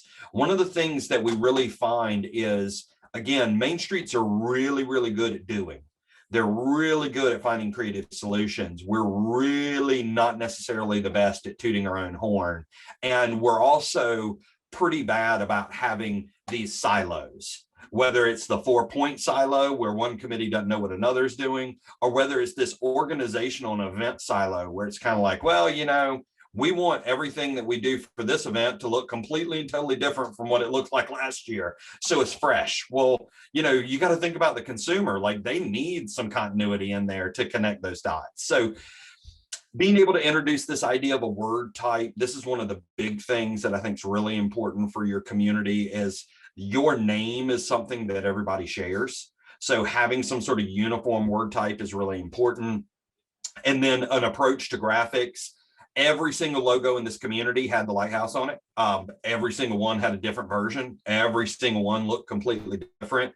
And the weird thing that they all had in common is they all looked like products of a 2nd grade class who was using Microsoft Paint. So being able to take that image that was obviously important to them, but kind of step up the visual game and give them the tools to tell the story. Now, the other thing that has really grown a lot is this idea of telling the message. And I think a lot of times what we always try to do is we try to capture everything in this single home run tagline. And as everybody was coming into the meeting after lunch, we were having a little bit of conversation about Ben White and the community that he's in, Chillicothe, Missouri. Chillicothe is the home of sliced bread. And the machine, the kind of the inventor of the machine of automated sliced bread happened right there in Chillicothe. And it was something that they're really proud of. But, you know, how do you take home of sliced bread and turn it into something that can be relevant to economic development, can be relevant to, I mean, at that time, I kind of asked the question, I was like, okay, that's great. Where's the bakery that I can get a fresh loaf of bread? And they were like, yeah, we don't have that right now. So thinking through that message, and that's why we landed on this very simple phrase, the greatest things. And it's like, we know the phrase, the greatest thing since sliced bread. And now all of a sudden that creates this platform to highlight all these other things that are great about the community. Just like that in Sheboygan, one of the big things that we wanted to do was we wanted to tie together this image and this idea of a lighthouse and all the things that a lighthouse does back to the messaging. Well, what does it do? It's a safe place. It's a guiding light. It draws you in. It provides a harbor, so all of those things are kind of the things that came up. And what we really did for them is we created these 4 kind of categories of message. Your up north home. This was an opportunity that was really targeted at converting seasonal visitors into residents of the community. Warm and bright was a focus on a visitor capture campaign. Guided home was a campaign targeted at people that grew up there and were looking at setting up their own jobs now that remote working is available and an option to them. And then this whole concept of our light will draw you in, just simply being able to talk about the warmth of the community, the opportunity that's there, and kind of creating this message that kind of creates that magnetic force. So then it all kind of came together and looks like this. We introduced this kind of icon with the house, and I want to kind of deconstruct that. We always like to look at the system. You want to make sure you have these tools that are versatile and kind of fit in different format, different forming. Now, this is for the destination. You'll notice this says downtown Sheboygan. This is not the Main Street brand. This is the place they promote. This is a brand that all businesses and event organizers can share. This is a tool that a lot of districts do not have. And it is important for you to think about as you're telling your story, you need to make sure you have those correct tools in the toolbox, because, if the only thing you have is a Main Street logo, you're now asking businesses to promote your organization when trying to promote where they're located. But when you can give them this destination brand, you now give them something that they benefit directly from using and tying together. With this icon, we kind of broke it down and kind of shared some of the symbolism there. In Michigan, they've got this interesting dynamic where everybody knows Lake Michigan, which is kind of the western coast of Michigan. Lake Huron is the eastern coast of Michigan, and they like to refer to themselves as the sunrise side of the state. So there's this very subtle kind of gradient that kind of shows the sunrise side. We of course have the crib light, the beacon of light, the safety, the comfort. The green symbolizes the 267 miles of trails that they have. The yellow symbolizes the beaches and shores that are immediately adjacent to their downtown. The blue symbolizes both the shores of Lake Huron and the river that literally runs through the heart of their downtown, being connected with 3 different bridges through there. And then also this kind of hexagonal shape, which ties back in to the canopy of the crib house and is just kind of tied back to this interesting design that comes from nature and is based off of strength. So then from there, we looked at the organization brand. How do we create an identity for the organization that ties to it, but is still independent and is representative of the Main Street organization? I always like to incorporate 4 colors for the 4-point approach to help communicate this kind of tried and true national mindset towards revitalization. So Here you see we kind of focused in on the top of the lighthouse. We turned the beams of light into that 4-point approach, using those colors to help talking about their approach to the 4 points. They had a placemaking committee, an outreach, an events, and a business development. So now a little bit cleaner, a little bit crisper, a little less literal in terms of just being a little sharper and easier to use. Could compete in an economic development arena. It looks like an organization that is business savvy. Do things like business cards, PowerPoint templates, having those tools to effectively connect the dots and kind of tell the story across several different avenues. Then looking at your brand extension. This was the city logo previously. They didn't really want to change it. So one of the things that I feel like I've become really good at is changing logos without changing logos. So it's like, how do you make something look better without anybody being offended that you've changed it? And so these kind of subtle evolutions that typically they'll happen over time by accident, you can kind of slip those in and have them happen intentionally. Again, some of the other partner organizations, they had an area arts council with this kind of interesting little squiggle thing for the river. The city owned and ran an opera house where there was a connected to their city hall. They had a Carnegie library that was now an art center. So again, tying the Sheboygan Carnegie in. The farmers market that the Main Street organization was kind of working alongside the city running, sidewalk sale, scarecrow stroll event. They did kind of a merry and bright local, they called it light local trees, banner systems, merchandise. This is something that is so big. When your Main Street organization has access to this brand and can truly give this destination brand toolkit to your businesses, then now all of a sudden they can profit off of people's connection with the place. And that is huge. Like that, it's amazing how rarely you can get quality products that relate to the place you're in. I often say that the best thing you can ever hope for is a car wash t-shirt. It's those shirts that have 700 logos on the back that are so ugly you only ever wear them to cut the grass or paint. So being able to make a brand available where people can create products that folks want.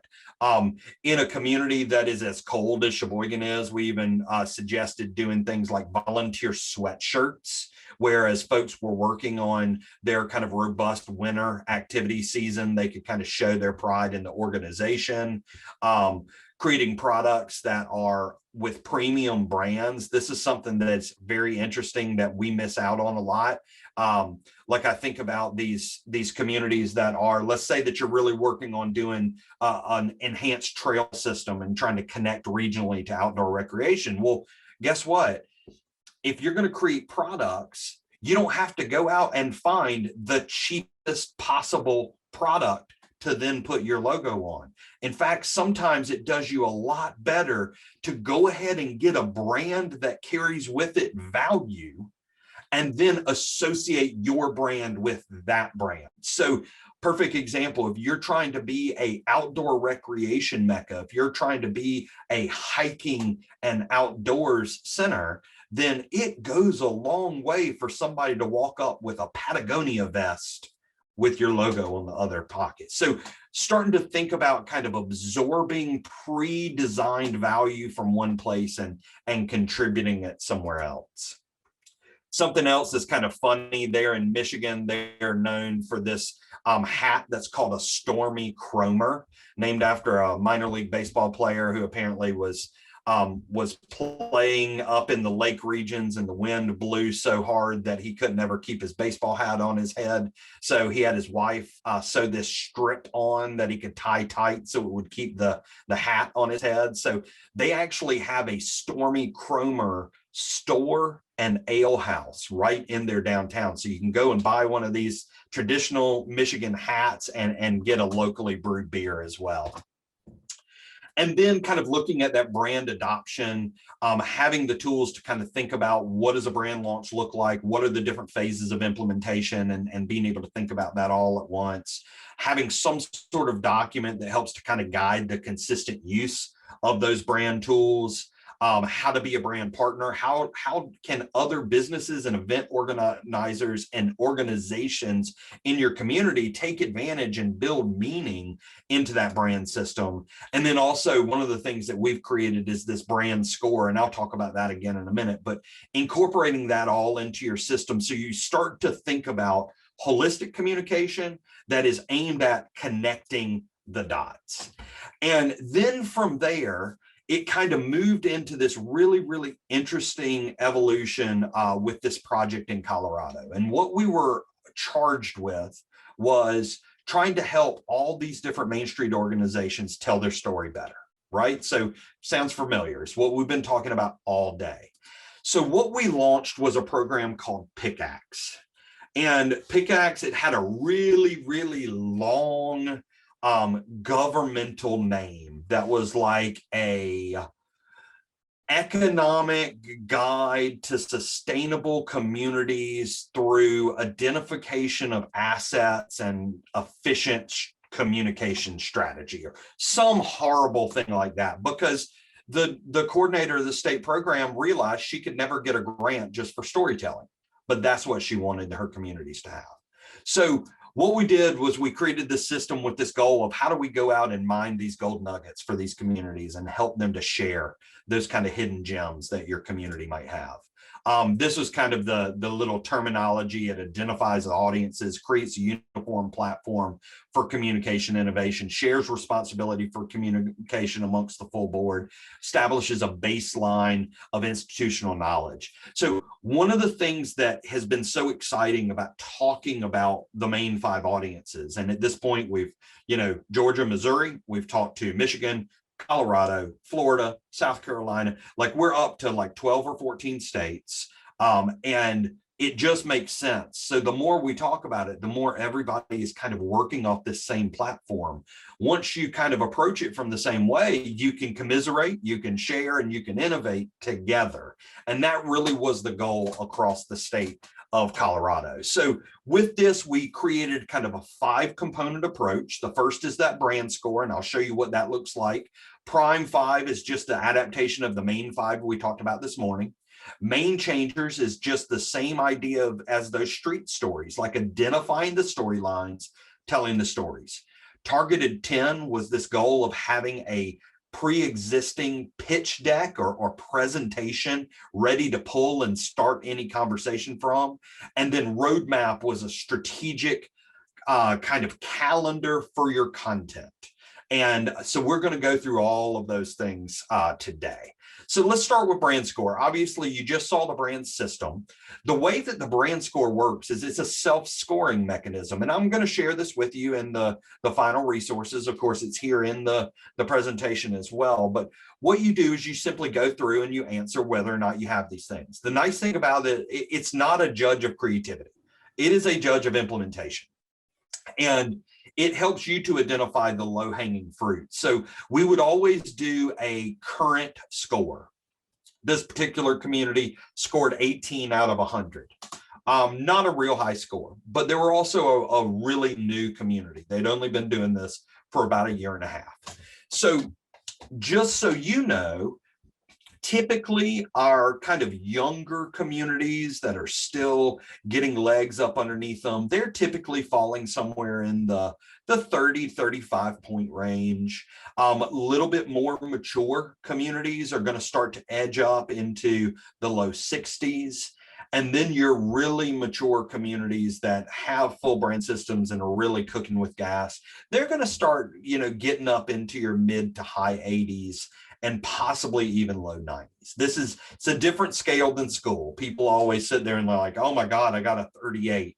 And it's like, that's exactly where you probably should be at the age of your program. So hopefully that helps to kind of put those in perspective. Now, after that, what we would do is we'd review all the tools that they had and make a couple recommendations to them. Make sure you've got that typeface actually identified. I can't tell you how many times I walk in Community has a logo, has no clue what typeface was used in it, doesn't have it, can't use it. So the only place it exists is in that logo. Oh, and by the way, they only have a JPEG of that logo that was created in 1998. And it's now so pixelated that it actually looks like some sort of cave art. Identifying the colors for them, and then kind of solidifying some of those messages and those graphics. In Rangeley, they had a pre-existing tourism brand that had been created within the past 3 years. It had this kind of tire built into the G and this idea of outdoor recreation and tread, like we talked about this morning. From that led to the inspiration for naming the Main Street organization, because up until this point, it had simply been called the Rangeley Main Street Initiative. And they didn't really like that, and they wanted something that maybe had a little bit more teeth to it. So we showed how the town could adopt the typefaces and kind of connect into the system. And then we recommended that they call it Rangeley Tread. And then again, bringing those colors in, talking about the 4-point approach, as every consultant needs to do, turn a simple word into an acronym, which apparently makes everybody feel smart. And this one was stressed. So I don't really love acronyms, but it's what they wanted. One of the cool things, though, was we actually took imagery from their community and we created a custom trademark for them based off of the different elements that they had, from prehistoric cave paintings to classic car museums to that tank, all the way to a pretty amazing set of fossils and including a great stegosaurus that everybody loves to see, showing how it makes its way to products, banners, and then just kind of showing through an adoption of this system, they can take their system from an 18 to a 68. From a truly, truly young upstart program to a program that is operating with a pretty high level of sophistication. And honestly, to get that 50 additional points, once they had the tools we delivered, would cost them very, very little money. Most of it is incorporating consistent imagery into social media channels and just making sure that things are available to be used. Then from there, again, kind of sharing those implementation points. Now, from that, we would go through and we'd do the whole exercise with the main 5 and talk to them about those different audiences, and talk to them and start to identify what the uniquenesses in those audiences were for each of the communities. So we'd share kind of the standard knowledge, and then we'd really dig in deep to what the individual nuances were for them. With those main changers, those are those storylines that we talked about earlier today, being able to put all of those into one single consolidated place. And then we started to look at this targeted 10. And the targeted 10 was this effort to go through and create this standardized pitch deck. Everything was kind of based off of a similar format. Asking that question, what is Main Street? This is for Steamboat Springs, which, if you haven't ever been there, is a pretty amazing ski community in kind of central western Colorado. We are passionate citizens focused on preserving our unique culture. Okay, everybody kind of gets that. Like, we're not sitting there talking about running facade grant programs. We're not sitting there talking about how grassroots economic development, we're just talking about feelings. And we make things happen, simple statements, allowing us to expand, allowing us to show a little bit. This is their farmers market that they put on. Absolutely amazing event. You would be amazed that, this is a community where the number of citizens is small, the number of visitors is huge, and an event like a farmers market and the number of people that actually come and buy groceries and then take them to their vacation cabins is pretty amazing. They've created a really, really interesting culture there around this idea of the farmers market and the things that they have to offer.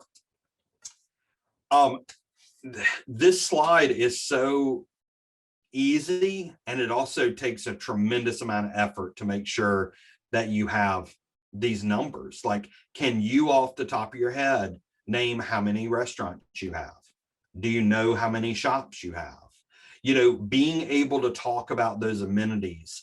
There is no better way to combat the phrase, there's nothing to do downtown, than be able to have this kind of quick draw list of your amenities. And, you know, I think that this is one of the things that we oftentimes find is simply being able to get access to that information. And, you know, once you do it the first time, it becomes a little bit easier, but, you know, do you have the numbers at your disposal? And I want to take just a second to talk about numbers on this slide, because I do think it opens up some kind of interesting things that we need to know. So first of all, one of the big things that I think is important for you all to kind of have at your disposal is, do you know how many parking spaces you have? Does anybody? Donnie, I see you. If somebody said how many parking spaces are downtown, would you be able to get relatively close? Not really. I could always point them to the free parking garage at City Hall that has over 400 spaces. There you go. There you go. So you got people in the chat, Ben, telling. Gotcha. Let me see. I'm missing the chat completely. Okay, 2,500, 48. Oh my, 48. Over 900, 2,000. Good. Yeah. So that knowing those numbers, being able to share that is unbelievably important, because the thing is, there are so many messages that are on the opposite side of that. There's no parking, there's no parking, there's no parking.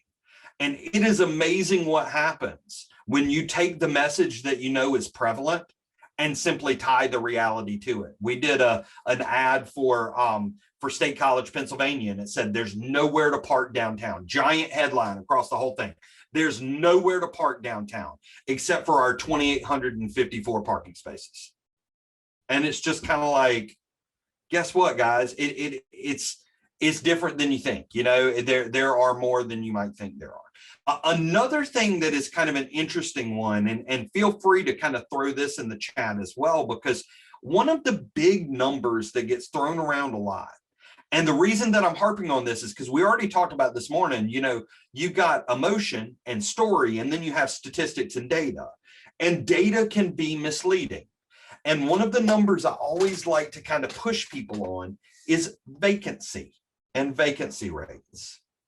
So when you tell somebody what your vacancy rate is that a vacancy by unit, or is it a vacancy by square footage?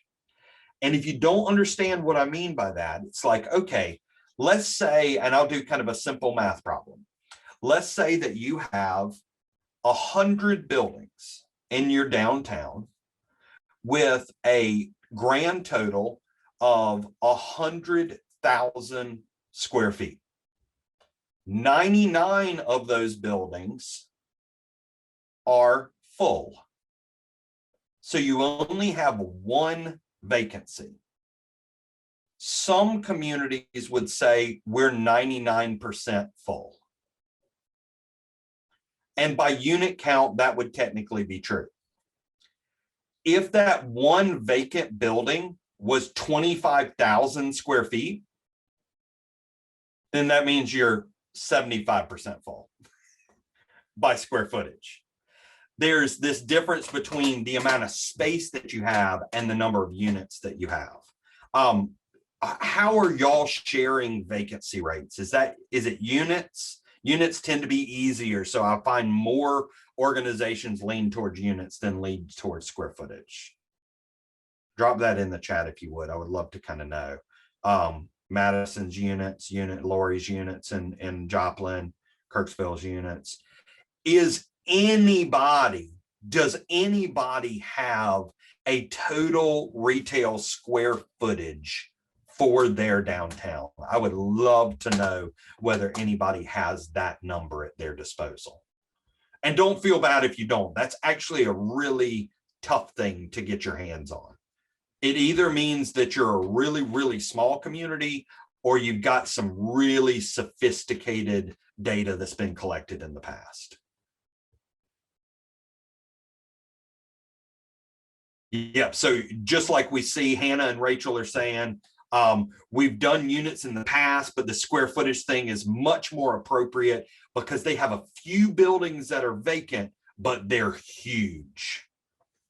That's one of the dynamics that we have in quite a few downtowns, where if you had like a downtown department store, you might have had your small units that have stayed occupied and these downtown department stores that have stayed vacant. So you've got huge square footage.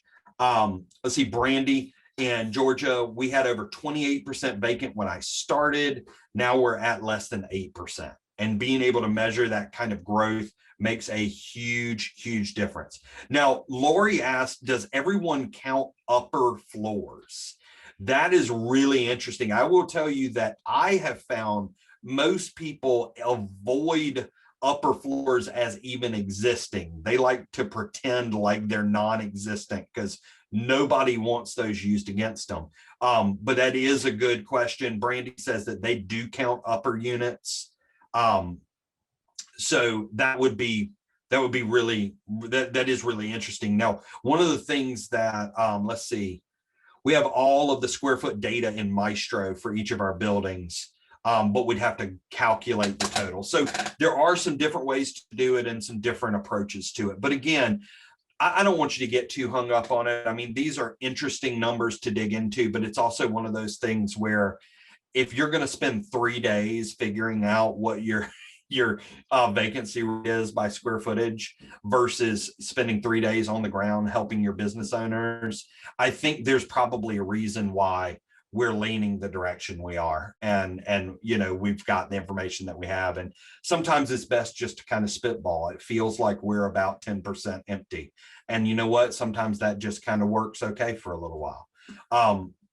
But being able to have that kind of quick list of assets, being able to talk about the stores and the opportunities, the things that exist in your community, it never hurts to have a quick punch list like this. And I'll show you in a little while where this can kind of materialize and be used in other places as well. We are champions of heritage. We are promoters of business. We are advocates for enhancement. So again, just being able to kind of highlight what your focus is, and while doing that, kind of focus in on, you know, the confidence behind what you do. Now, this is something that I do think is really important. Being able to connect yourself to both a statewide and nationwide network of innovation. And, you know, I think that we could all kind of say, I mean, just like we've seen over the course of the day today, the beautiful thing with a network is being able to network, being able to work alongside your peers that have similar frustrations, similar challenges, you know, being able to realize what are the things that are the same community to community, and then what are the challenges that are uniquely different. Every time I work in Virginia, I am reminded that the way that Virginia does government is completely and totally different. You know, cities are completely and totally independent from the counties in which they exist. Where most places I work, a city exists in a county. There's property tax collection that pays for both. It does not work that way. Well, what difference does it make? Well, guess what? When you try to market a city and it's completely and totally surrounded physically by a whole nother identity that has a funding mechanism, but is only allowed to talk about a county that nobody ever relates to, you end up having a tremendous amount of wasted resource, and you have bitter battles between jurisdiction and you know, ownership of assets. So being able to realize where you can commiserate, and then also realize the unique challenges that you might have community by community. And then being able to just kind of land on these kind of impact phrases that might very much relate to different kinds of audiences. So, you know, Steamboat Springs Main Street is investing in our culture. To a business owner, Steamboat Springs Main Street makes me more successful. And, you know, really kind of talking about a partner, talking about truly being a business partner and being able to help cultivate that market is really, really important. Let's see, I see Jessica says, St. Louis is its very own county with far less resources than the surrounding. St. Louis City is its very own. Yeah, so that makes a ton of sense, like seeing those differences and seeing how how different funding mechanisms work just really play into that a lot. This is a reflection of a place that we all love. And you can all, these are so easy. Like you can sit there and, you know, to the volunteers, Steamboat Springs Main Street proves hard work is so fun. This is the community where we had this amazing conversation about, I asked the director, what are you most proud of in the way that you run this organization?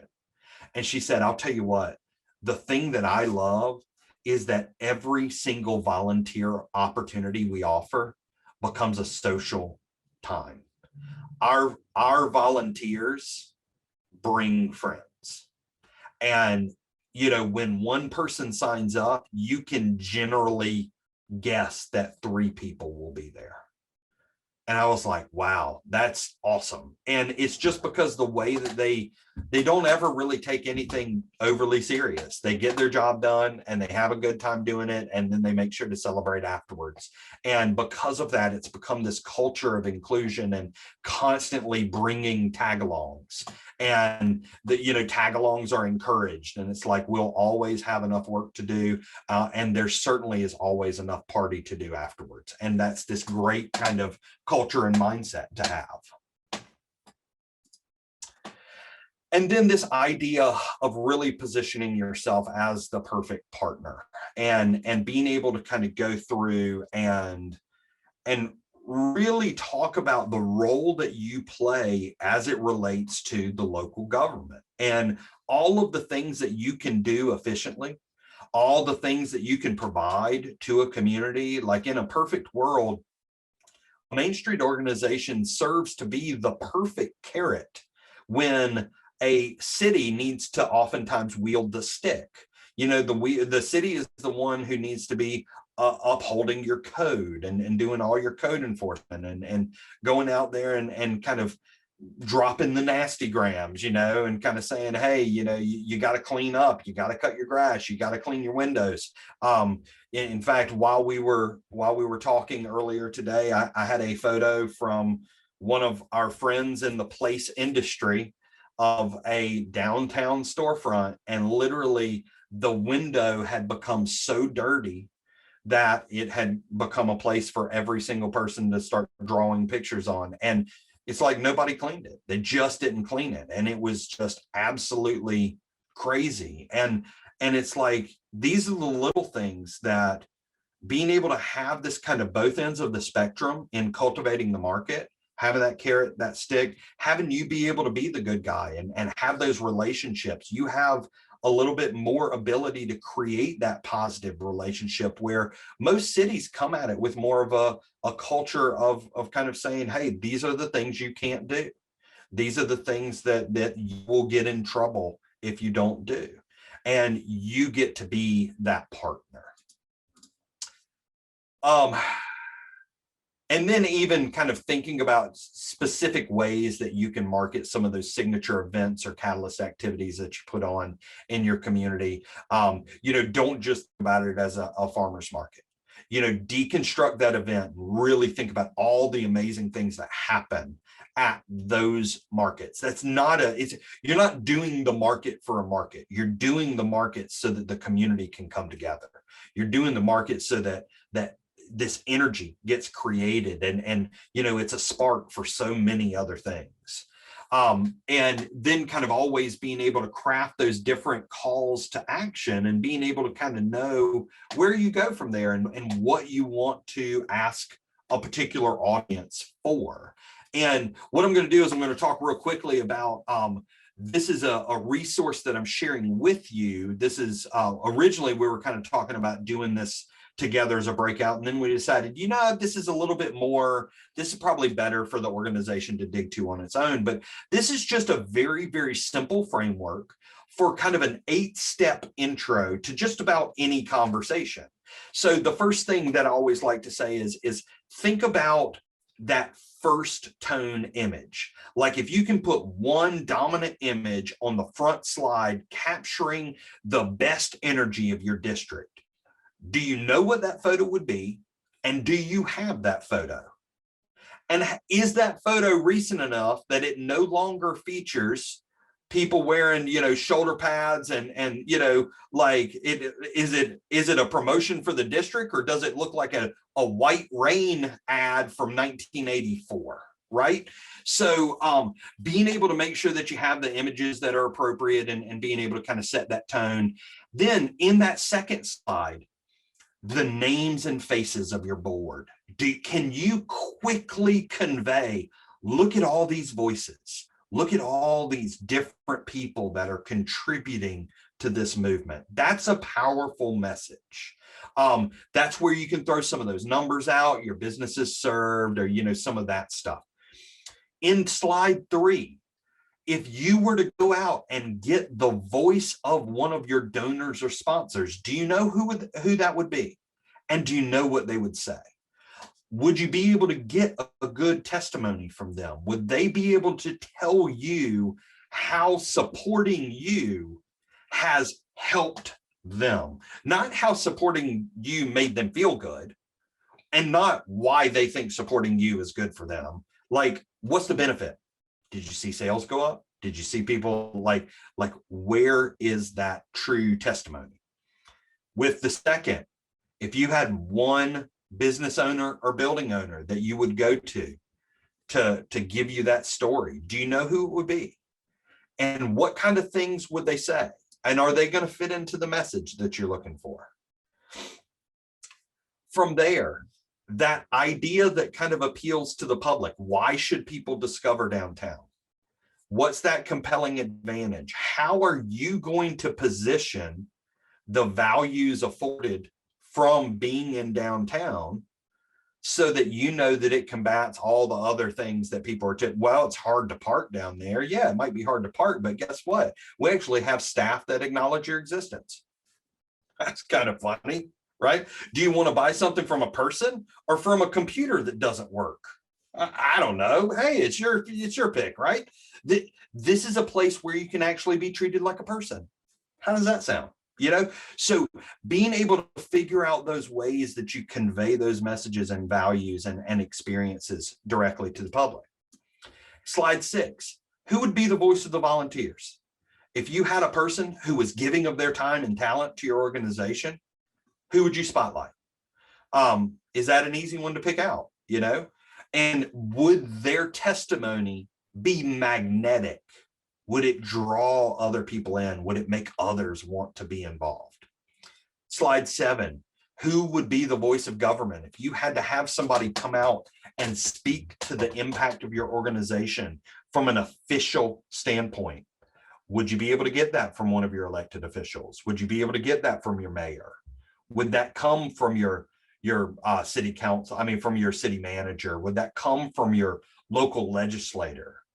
Or would you have to find some sort of obscure planning staff member who spends most of the day in ArcGIS? So the simple idea that they might have been to a meeting where people spoke to one another is like, they're like, well, I'm a fan because I'm able to talk to people, right? So think about who those spokespersons would be. Think about who you could tap into.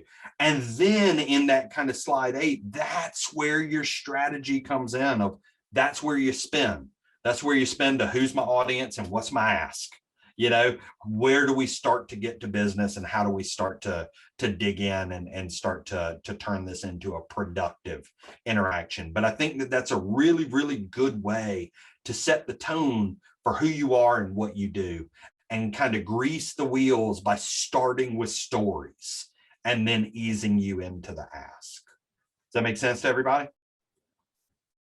All right. Well, we are running pretty good on time. I've got a couple things to wrap up. And then, one of the cool things about the way that this worked with Pickaxe is literally we would go through it. We would do this, and everything that you saw from both the Rangeley, the Steamboat Springs, it literally was done on site in a 24-hour period. So we had a couple meetings, we listened to the board, we met with the folks, we saw everything, made the recommendations, put everything together, and then shared the toolkit back with them the next day.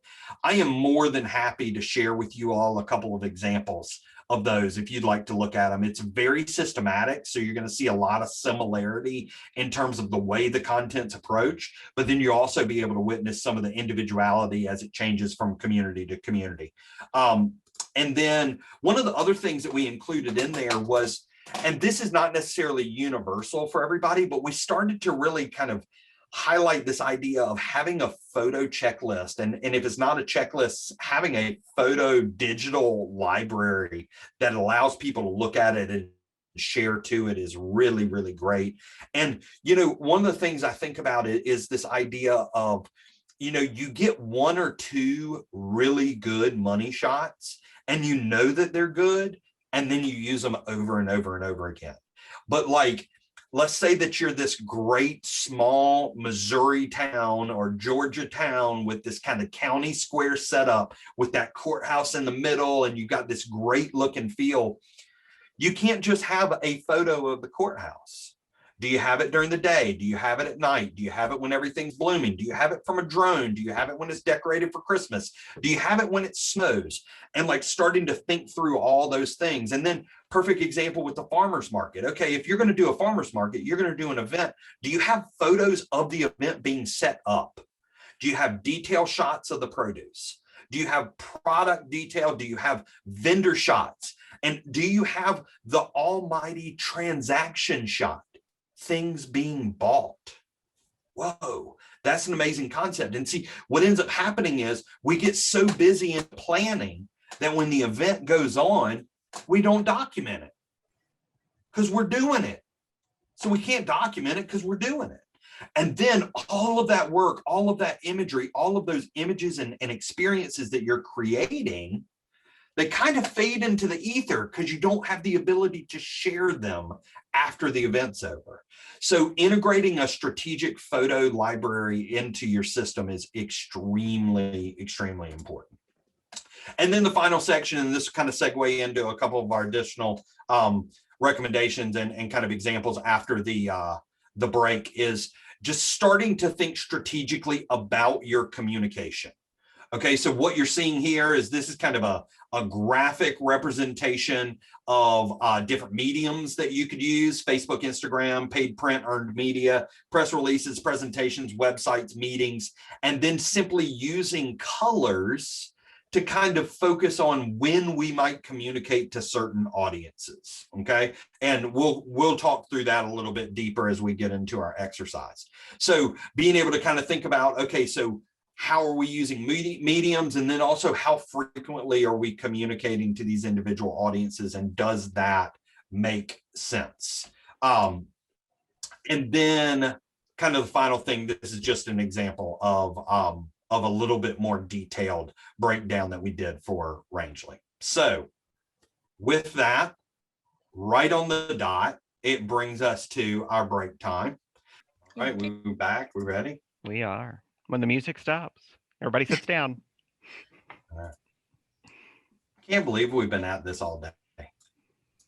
It hasn't Actually, felt like that. Thank you really for I making don't it think fun and great. It hasn't felt quite. I will tell y'all all this.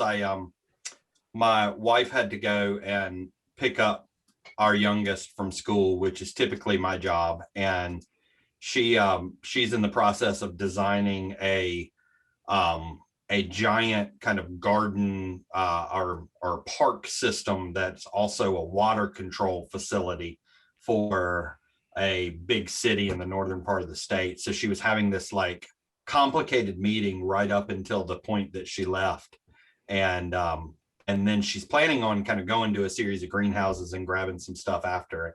So I had to call her and was like, hey, are you coming back home before you go north? And she said, I don't know why. And I said, well, because your wallet is here and your driver's license, and you probably want to stop by here before you go any farther. So it is a typical Friday afternoon for everybody. So here we are, last section. We've got about an hour and 45 minutes or so for you all. And really what we're going to do is I've got a couple more kind of things in the wild, just ways that these tools have kind of started to materialize into message tools for Main Street organizations. Then we're going to move into a breakout where we're going to do some strategic thinking and really kind of use that hive mind mentality to craft a content calendar for telling the Main Street story collectively across the network over the next 12 months, which I'm actually pretty excited about. I think that could be a really, really fun exercise. And one of the, I'll talk more about it, but I think that could be cool. And then we'll have an opportunity to kind of share back some of those ideas. So I think that the pace is going to continue as we move forward. And I think we'll carry us to the finish line without it being too painful. I do want to share a couple of other examples, and then we just want to jump into the exercise. And I want to give us some time to be able to do that work. But then I also really want to give us some time to share amongst ourselves the ideas that come out of it. But a couple other things that we've worked on recently that are kind of working with these state level coordinating programs on doing a better job communicating the effectiveness of the organization. Been doing some promotion training with the state of Oregon. One of the things that I'm going to share with you all is this very, very easy to use strategic event calendar form. It allows you to go through and it's a really simple exercise, but it is amazing how often we don't really think this way, where all you do is you go through and you write down all the events that you put on as an organization. And then after you put them in, there's an opportunity for you to check and say, is this a retail promotion? Is this a special event? Or is this for image building and shaping? And it is amazing how often we don't compartmentalize our events into that strategy. And it helps us to see, okay, we're not really doing a whole lot to help retail, let's say. And I think the other thing that it forces you to do is it forces you to be very, very honest with yourself about what an event actually is. I can't tell you how many times Main Street organizations will take let's say, Halloween trick or treat, where you have thousands of masked children walking into stores for free candy, and they will categorize that as a retail promotion. That is not a retail promotion. That is the most painful day of the year for most retailers. And so it is a gift to the community. It is a great opportunity for the district to give back and to create memories, but it is not a retail promotion. And when you say something is a retail promotion and it's not, even if you insinuate that all of these masked children coming in for free candy is exposing potential customers to what you have to offer, even that's a bit of a stretch. But being able to categorize those, I think, goes a long way. And then the other thing that it allows you to do is I've added 5 sections, one for each audience, where it simply allows you to think through, can I make this relevant to these audiences, and just kind of give you the opportunity as you're planning your events, how can those events be strategic mechanisms for communicating about the effectiveness of the organization? So very, very simple exercise, very simple tool, but again, that will be included in this PDF. From there, we did a really cool project with Washington State where they had done a beautiful, beautiful economic impact study of the statewide Main Street program. The only problem with it was the results were a 38-page report. So converting a 38-page report into content that anybody could use was kind of hard. So what we did is we started a campaign called Main Street Was Built for This. And we simply created a series of Instagram pre-formatted posts where we fit the data in and we gave them these opportunities to just share these small tidbits in bite-sized morsels. And we turned that economic impact report into a series of tools to kind of talk about the effectiveness. And what was nice about it was they were being shared on the local level. So they would share the slide and then they would pair it with their own local community brand and talk a little bit about their own local effectiveness in that particular topic. And then in Michigan, we've done a tremendous amount of work with the state of Michigan. And one of the things that they had us do that is, to me, particularly exciting was they said, you know what, we are going to do away with the annual report. We are going to dramatically change our monthly reporting. And we want to put everything behind having a single annual print piece where every community is using the exact same format. We believe that if we simplify the format, we unify the design, and we have everybody speaking from the same talking points, it will start to create content for us as a coordinating program, and it will also create that peer-to-peer support in creating these marketing pieces. So what we did was we created a system that we called Impact. And I teamed up with Jay Schlensog from Downtown Professionals Network, and we dug into this it was about a 4-month process of creating this template. Again, as you know, a consultant apparently can charge more money if they figure out how to turn a regular word into a word, an acronym. So IMPACT stands for Information Marketing, Placemaking, and Communication Tool. Isn't that clever, right? No, it's not. I really do hate acronyms, but the whole goal here was to create this Swiss Army knife of communication. Main Street organizations simply do not have the resources to be able to go through and create these unbelievably robust and targeted messaging systems. I think one of the big things I always kind of talk about, and I think is important for us to spend a second on, think about how main streets are funded, and then think about how tourism is funded. Tourism is funded through a mechanism that is intended to create large and sophisticated marketing campaigns. Main streets have never been funded in that same way. There's not this direct relationship between drawing visitors in and the money you make. It's different. And so to think that your task is to be able to create some sort of unbelievably high-end and sophisticated marketing system, you guys are a little scrappier. Like, you got to be smarter with your resources. You got to figure out the ways to hit triples. It doesn't matter if it's a hard line drive if it only gets you to first. You need to hit triples because you don't have the time and resources to sit there and have all of these little we're going to do this just for this. So the goal of this was to create that kind of multifaceted tool. Couple interesting things just so you can kind of know the mindset, because I think these are the kind of things that are important for us all to remember. First of all, we designed this entire piece with the director in mind. Once we created the first one, we had a goal that it would only take our director 2 hours a year to update the information. And then we designed it in such a way that we wanted it only to take a professional designer working with the state 1 hour to update the design.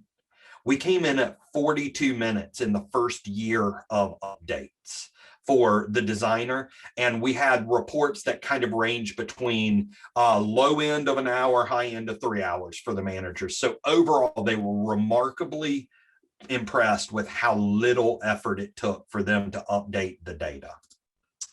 In addition to that, we kind of designed it as a 4-page, 8.5 by 11 with this kind of 11 by 17 center spread. It was designed where it could be printed and have a tangible copy, but also understanding that the majority of it would probably be used in a digital format. It was designed in InDesign and was intended to be updated from a single designer. That was one of the big things. Like, everybody always loves to talk about templates.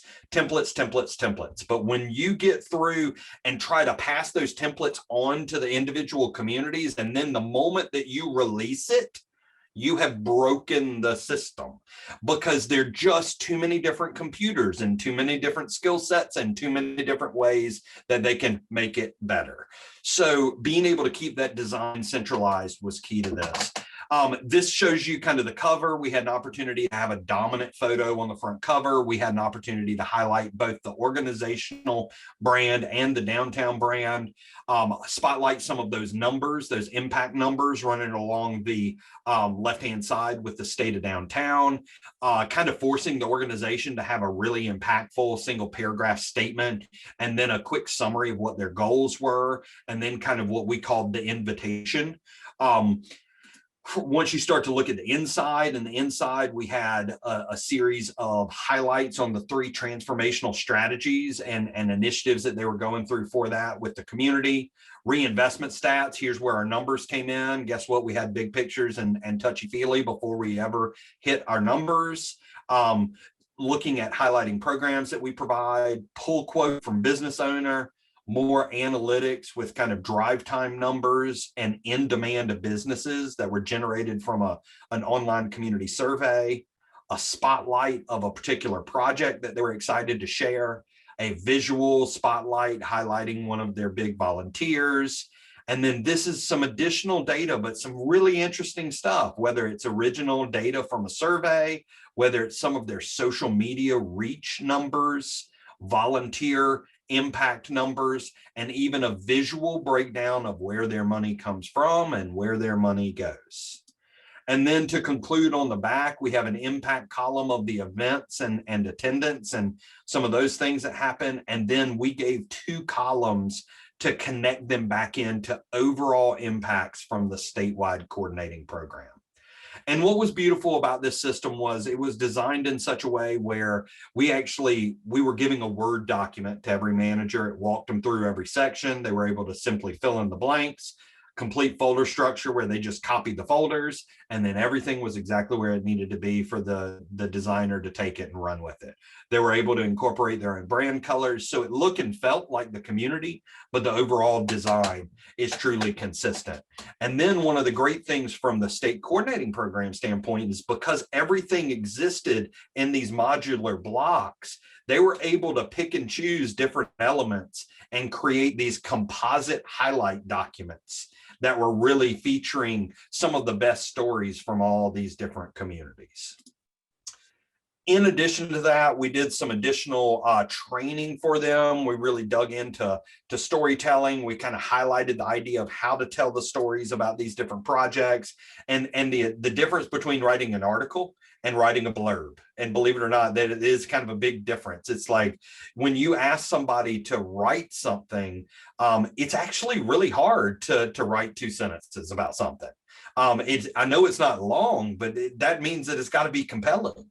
And you can't necessarily be like verbose. You got to kind of get to the point while still, kind of hitting it out of the park. So being able to kind of work with them on that, we talked to them about how to pull out testimonials, how to highlight and draw out these things. And a couple of just 5 rules that I always say. First of all, you always have to ask, allow them time to think about their response. Don't create a dynamic that has tension. Like say, okay, this is what I'm going to ask you, and give them that time for it to percolate.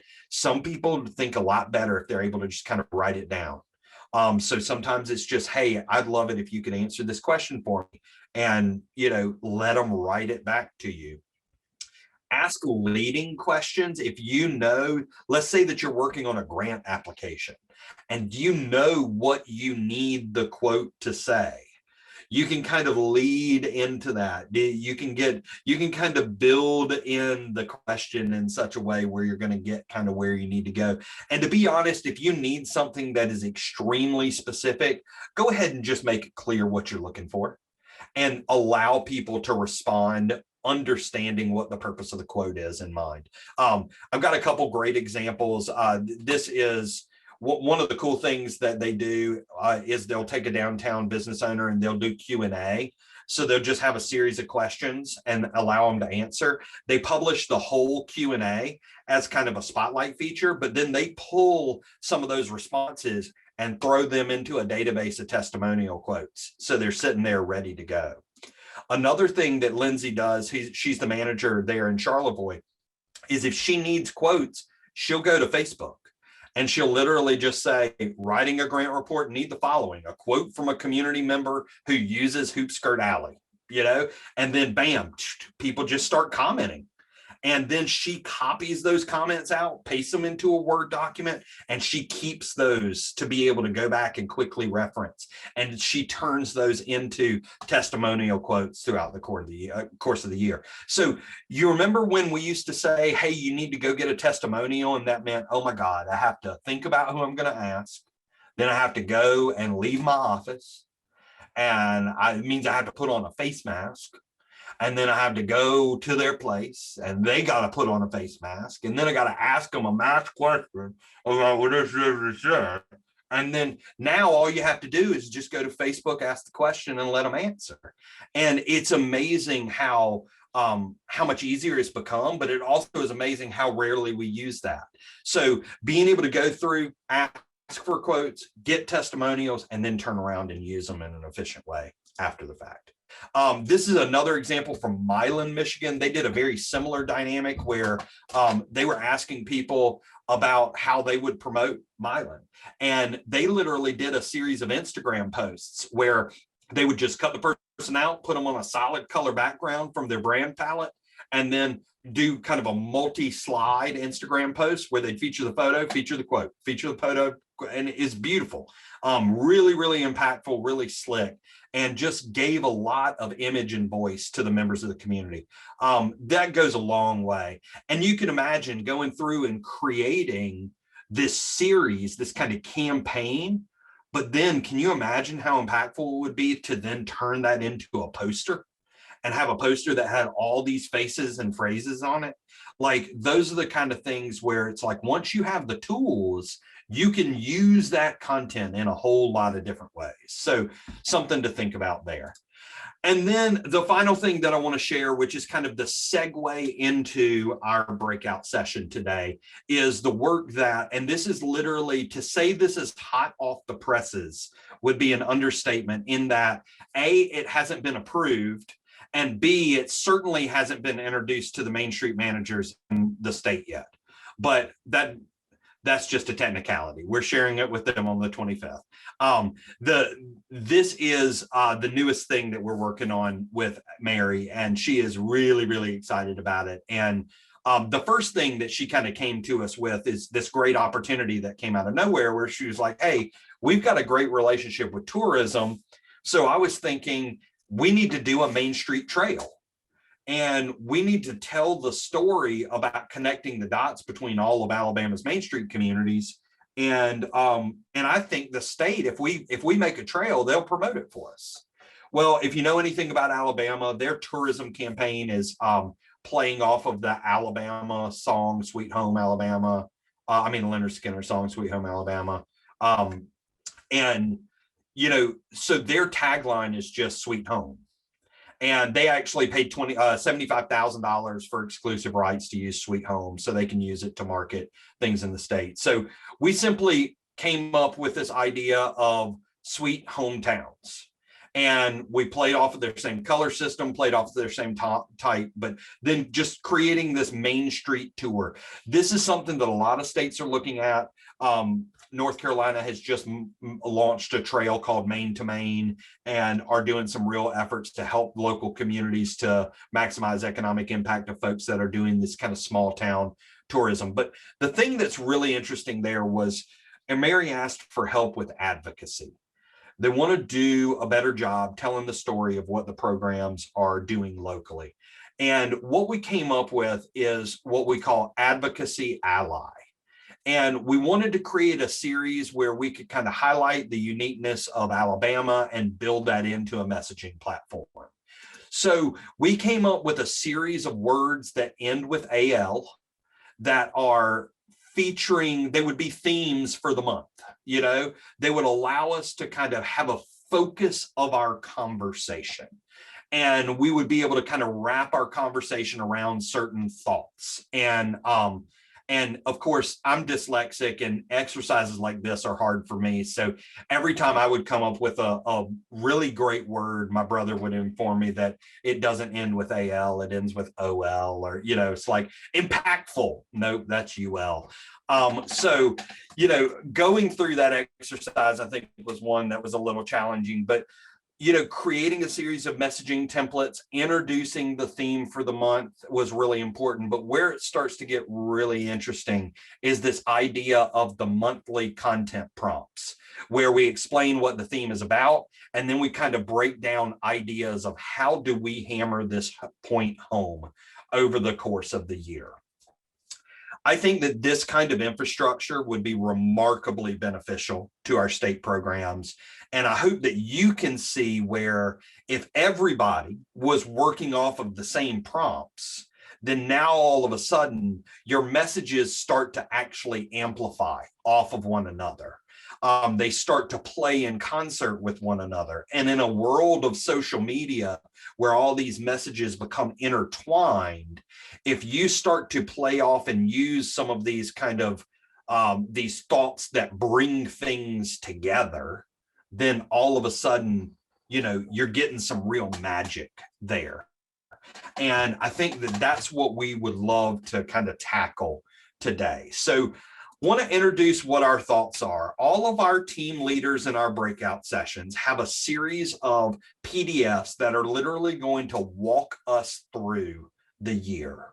So we're going to give ourselves 30 minutes. We're going to make it tight on purpose. 12 months, 30 minutes, okay?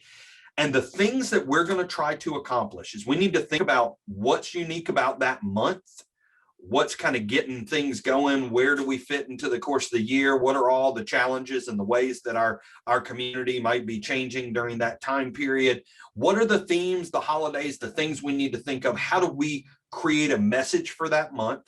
So that's going to be challenge one for each of our months. What are some of the types of posts we might need to make? So here's an example. Let's say that in February, for the first 2 weeks, our theme is going to be love. It's because leading up to Valentine's, we're going to kind of get to love. And so for the first 2 weeks, we might have posts where we go in and have business owners talk about what they love about their customers. And then, or you might send a postcard, a love note to the community, whatever. You kind of come up with those. What would the posts be? And then I put stories, and stories are a little bit different than, I'm not talking about story ideas as much as I'm talking about the more conversational things that might happen. So where I'm talking about posts, I'm talking about this might be something that you put on Facebook and just, hey, we're going to write something, post this, here we go. Stories are going to be, hey, this might be an interesting thing for me to feature in a social media story. So it might be the introduction of, like, maybe it's a virtual walking tour through a downtown loft apartment or something. So I'm trying to get you to think about different content formats. And then that final category is really great photos that would really hammer home that theme or be appropriate that month. And we're going to literally walk through the full year. And then what we're going to do is everybody's going to kind of take notes, and we're going to kind of think through this. And when we get into our sharing session, we're going to have, so it kind of goes back to Keith's rules earlier. We're going to get you to kind of figure out who you want the spokesperson to be, because we are going to have you share some stuff. And what I actually want to do for you all is I want to build for you a suggested content calendar.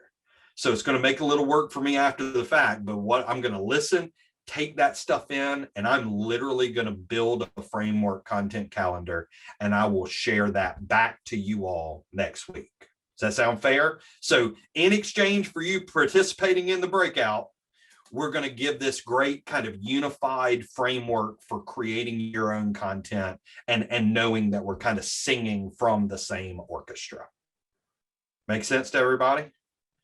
All right, sweet. So from that, we are going to jump back into breakouts. Keith, I will let you kind of give the heads up on that. And then, and like we say, we've got 30 minutes. Team leaders, if you can just kind of keep your eye on the time, give yourselves a couple of minutes per month. At 30 minutes, we're talking about, 2.5 minutes or so per. So we want to keep on a pace. Just remember, and just so you all know, typically you would kind of think, okay, we're going to start in January, right? Because that's the first month of the year. January, February, and March are going to be hard because they're weird parts of the month.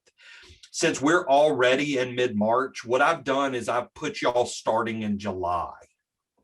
middle of the summer, starting to move into school coming back in, then September, then we kick off our holiday seasons. And then by the time we get to January, you'll already kind of be in the hang of things. So you should be able to kind of move through the latter part of the year with some good kind of energy, and hopefully that will allow you to coast into January through June. So just kind of setting that up, and Yeah, you've got to stay around for the finale. No telling what Ben's going to be wearing by the end of this. But I have seen a couple people dropping out. You don't want to miss the last half of this, the last portion. So, all right, I've got everybody assigned in your groups. All the group leaders are there. And Ben, we are 30 minutes, right? we are 30 minutes. I'll set the automatic timer. All right, here you go. Well, I tell you what, I guess from my standpoint, before I hand it over to Keith to kind of do the wrap up, I just want to thank everybody so much for your attention, your participation today. As we said, when the day started, we know it's a long day. It's an even longer day knowing it's Friday. Hopefully you got a little bit out of it. I really loved hearing from you and learning from you, and hopefully you took a little bit away from it as well. And I just really appreciate the opportunity to spend the day with you and talk a little bit about some of the things that we have learned about telling the story of all the amazing work that you guys are doing. So with that, I'm going to turn it over to Missouri Main Street Connection and Georgia Main Street and let you guys kind of wrap it up for today. I'm going to say one quick thing, and then I'm going to turn over to Gayla and Jessica. Please fill out the survey for us. It helps us evaluate our workshops and future topics. And we want to know, Ben wants to know how you enjoyed this, or maybe there was some constructive criticism. We certainly appreciate all of that information. So there's a survey there. You can fill it out by using the QR code here, but also there will be a thank you email with that link to all of the resources that we mentioned too. There will be a link in there too for the survey if you don't have time to fill it out now, but it really only takes less than 5 minutes. So I would encourage you to do it while our two leaders give the final thank you for the day. All right. So Jessica, we made it. You guys made it. We did it. Thank you, Ben. Awesome. Yeah, really. But thank you guys, everybody. I hope you all got out, got a lot out of this, but also got a lot out from being put together with other peers across the pond. So it's great to have Georgia with us, and we really had a good time. And Ben's just a great presenter, and we're always excited to bring him more and more into Missouri, into our communities, and we have more of that set for next week. Yeah. Awesome. Yeah, we're going to see a lot of Ben.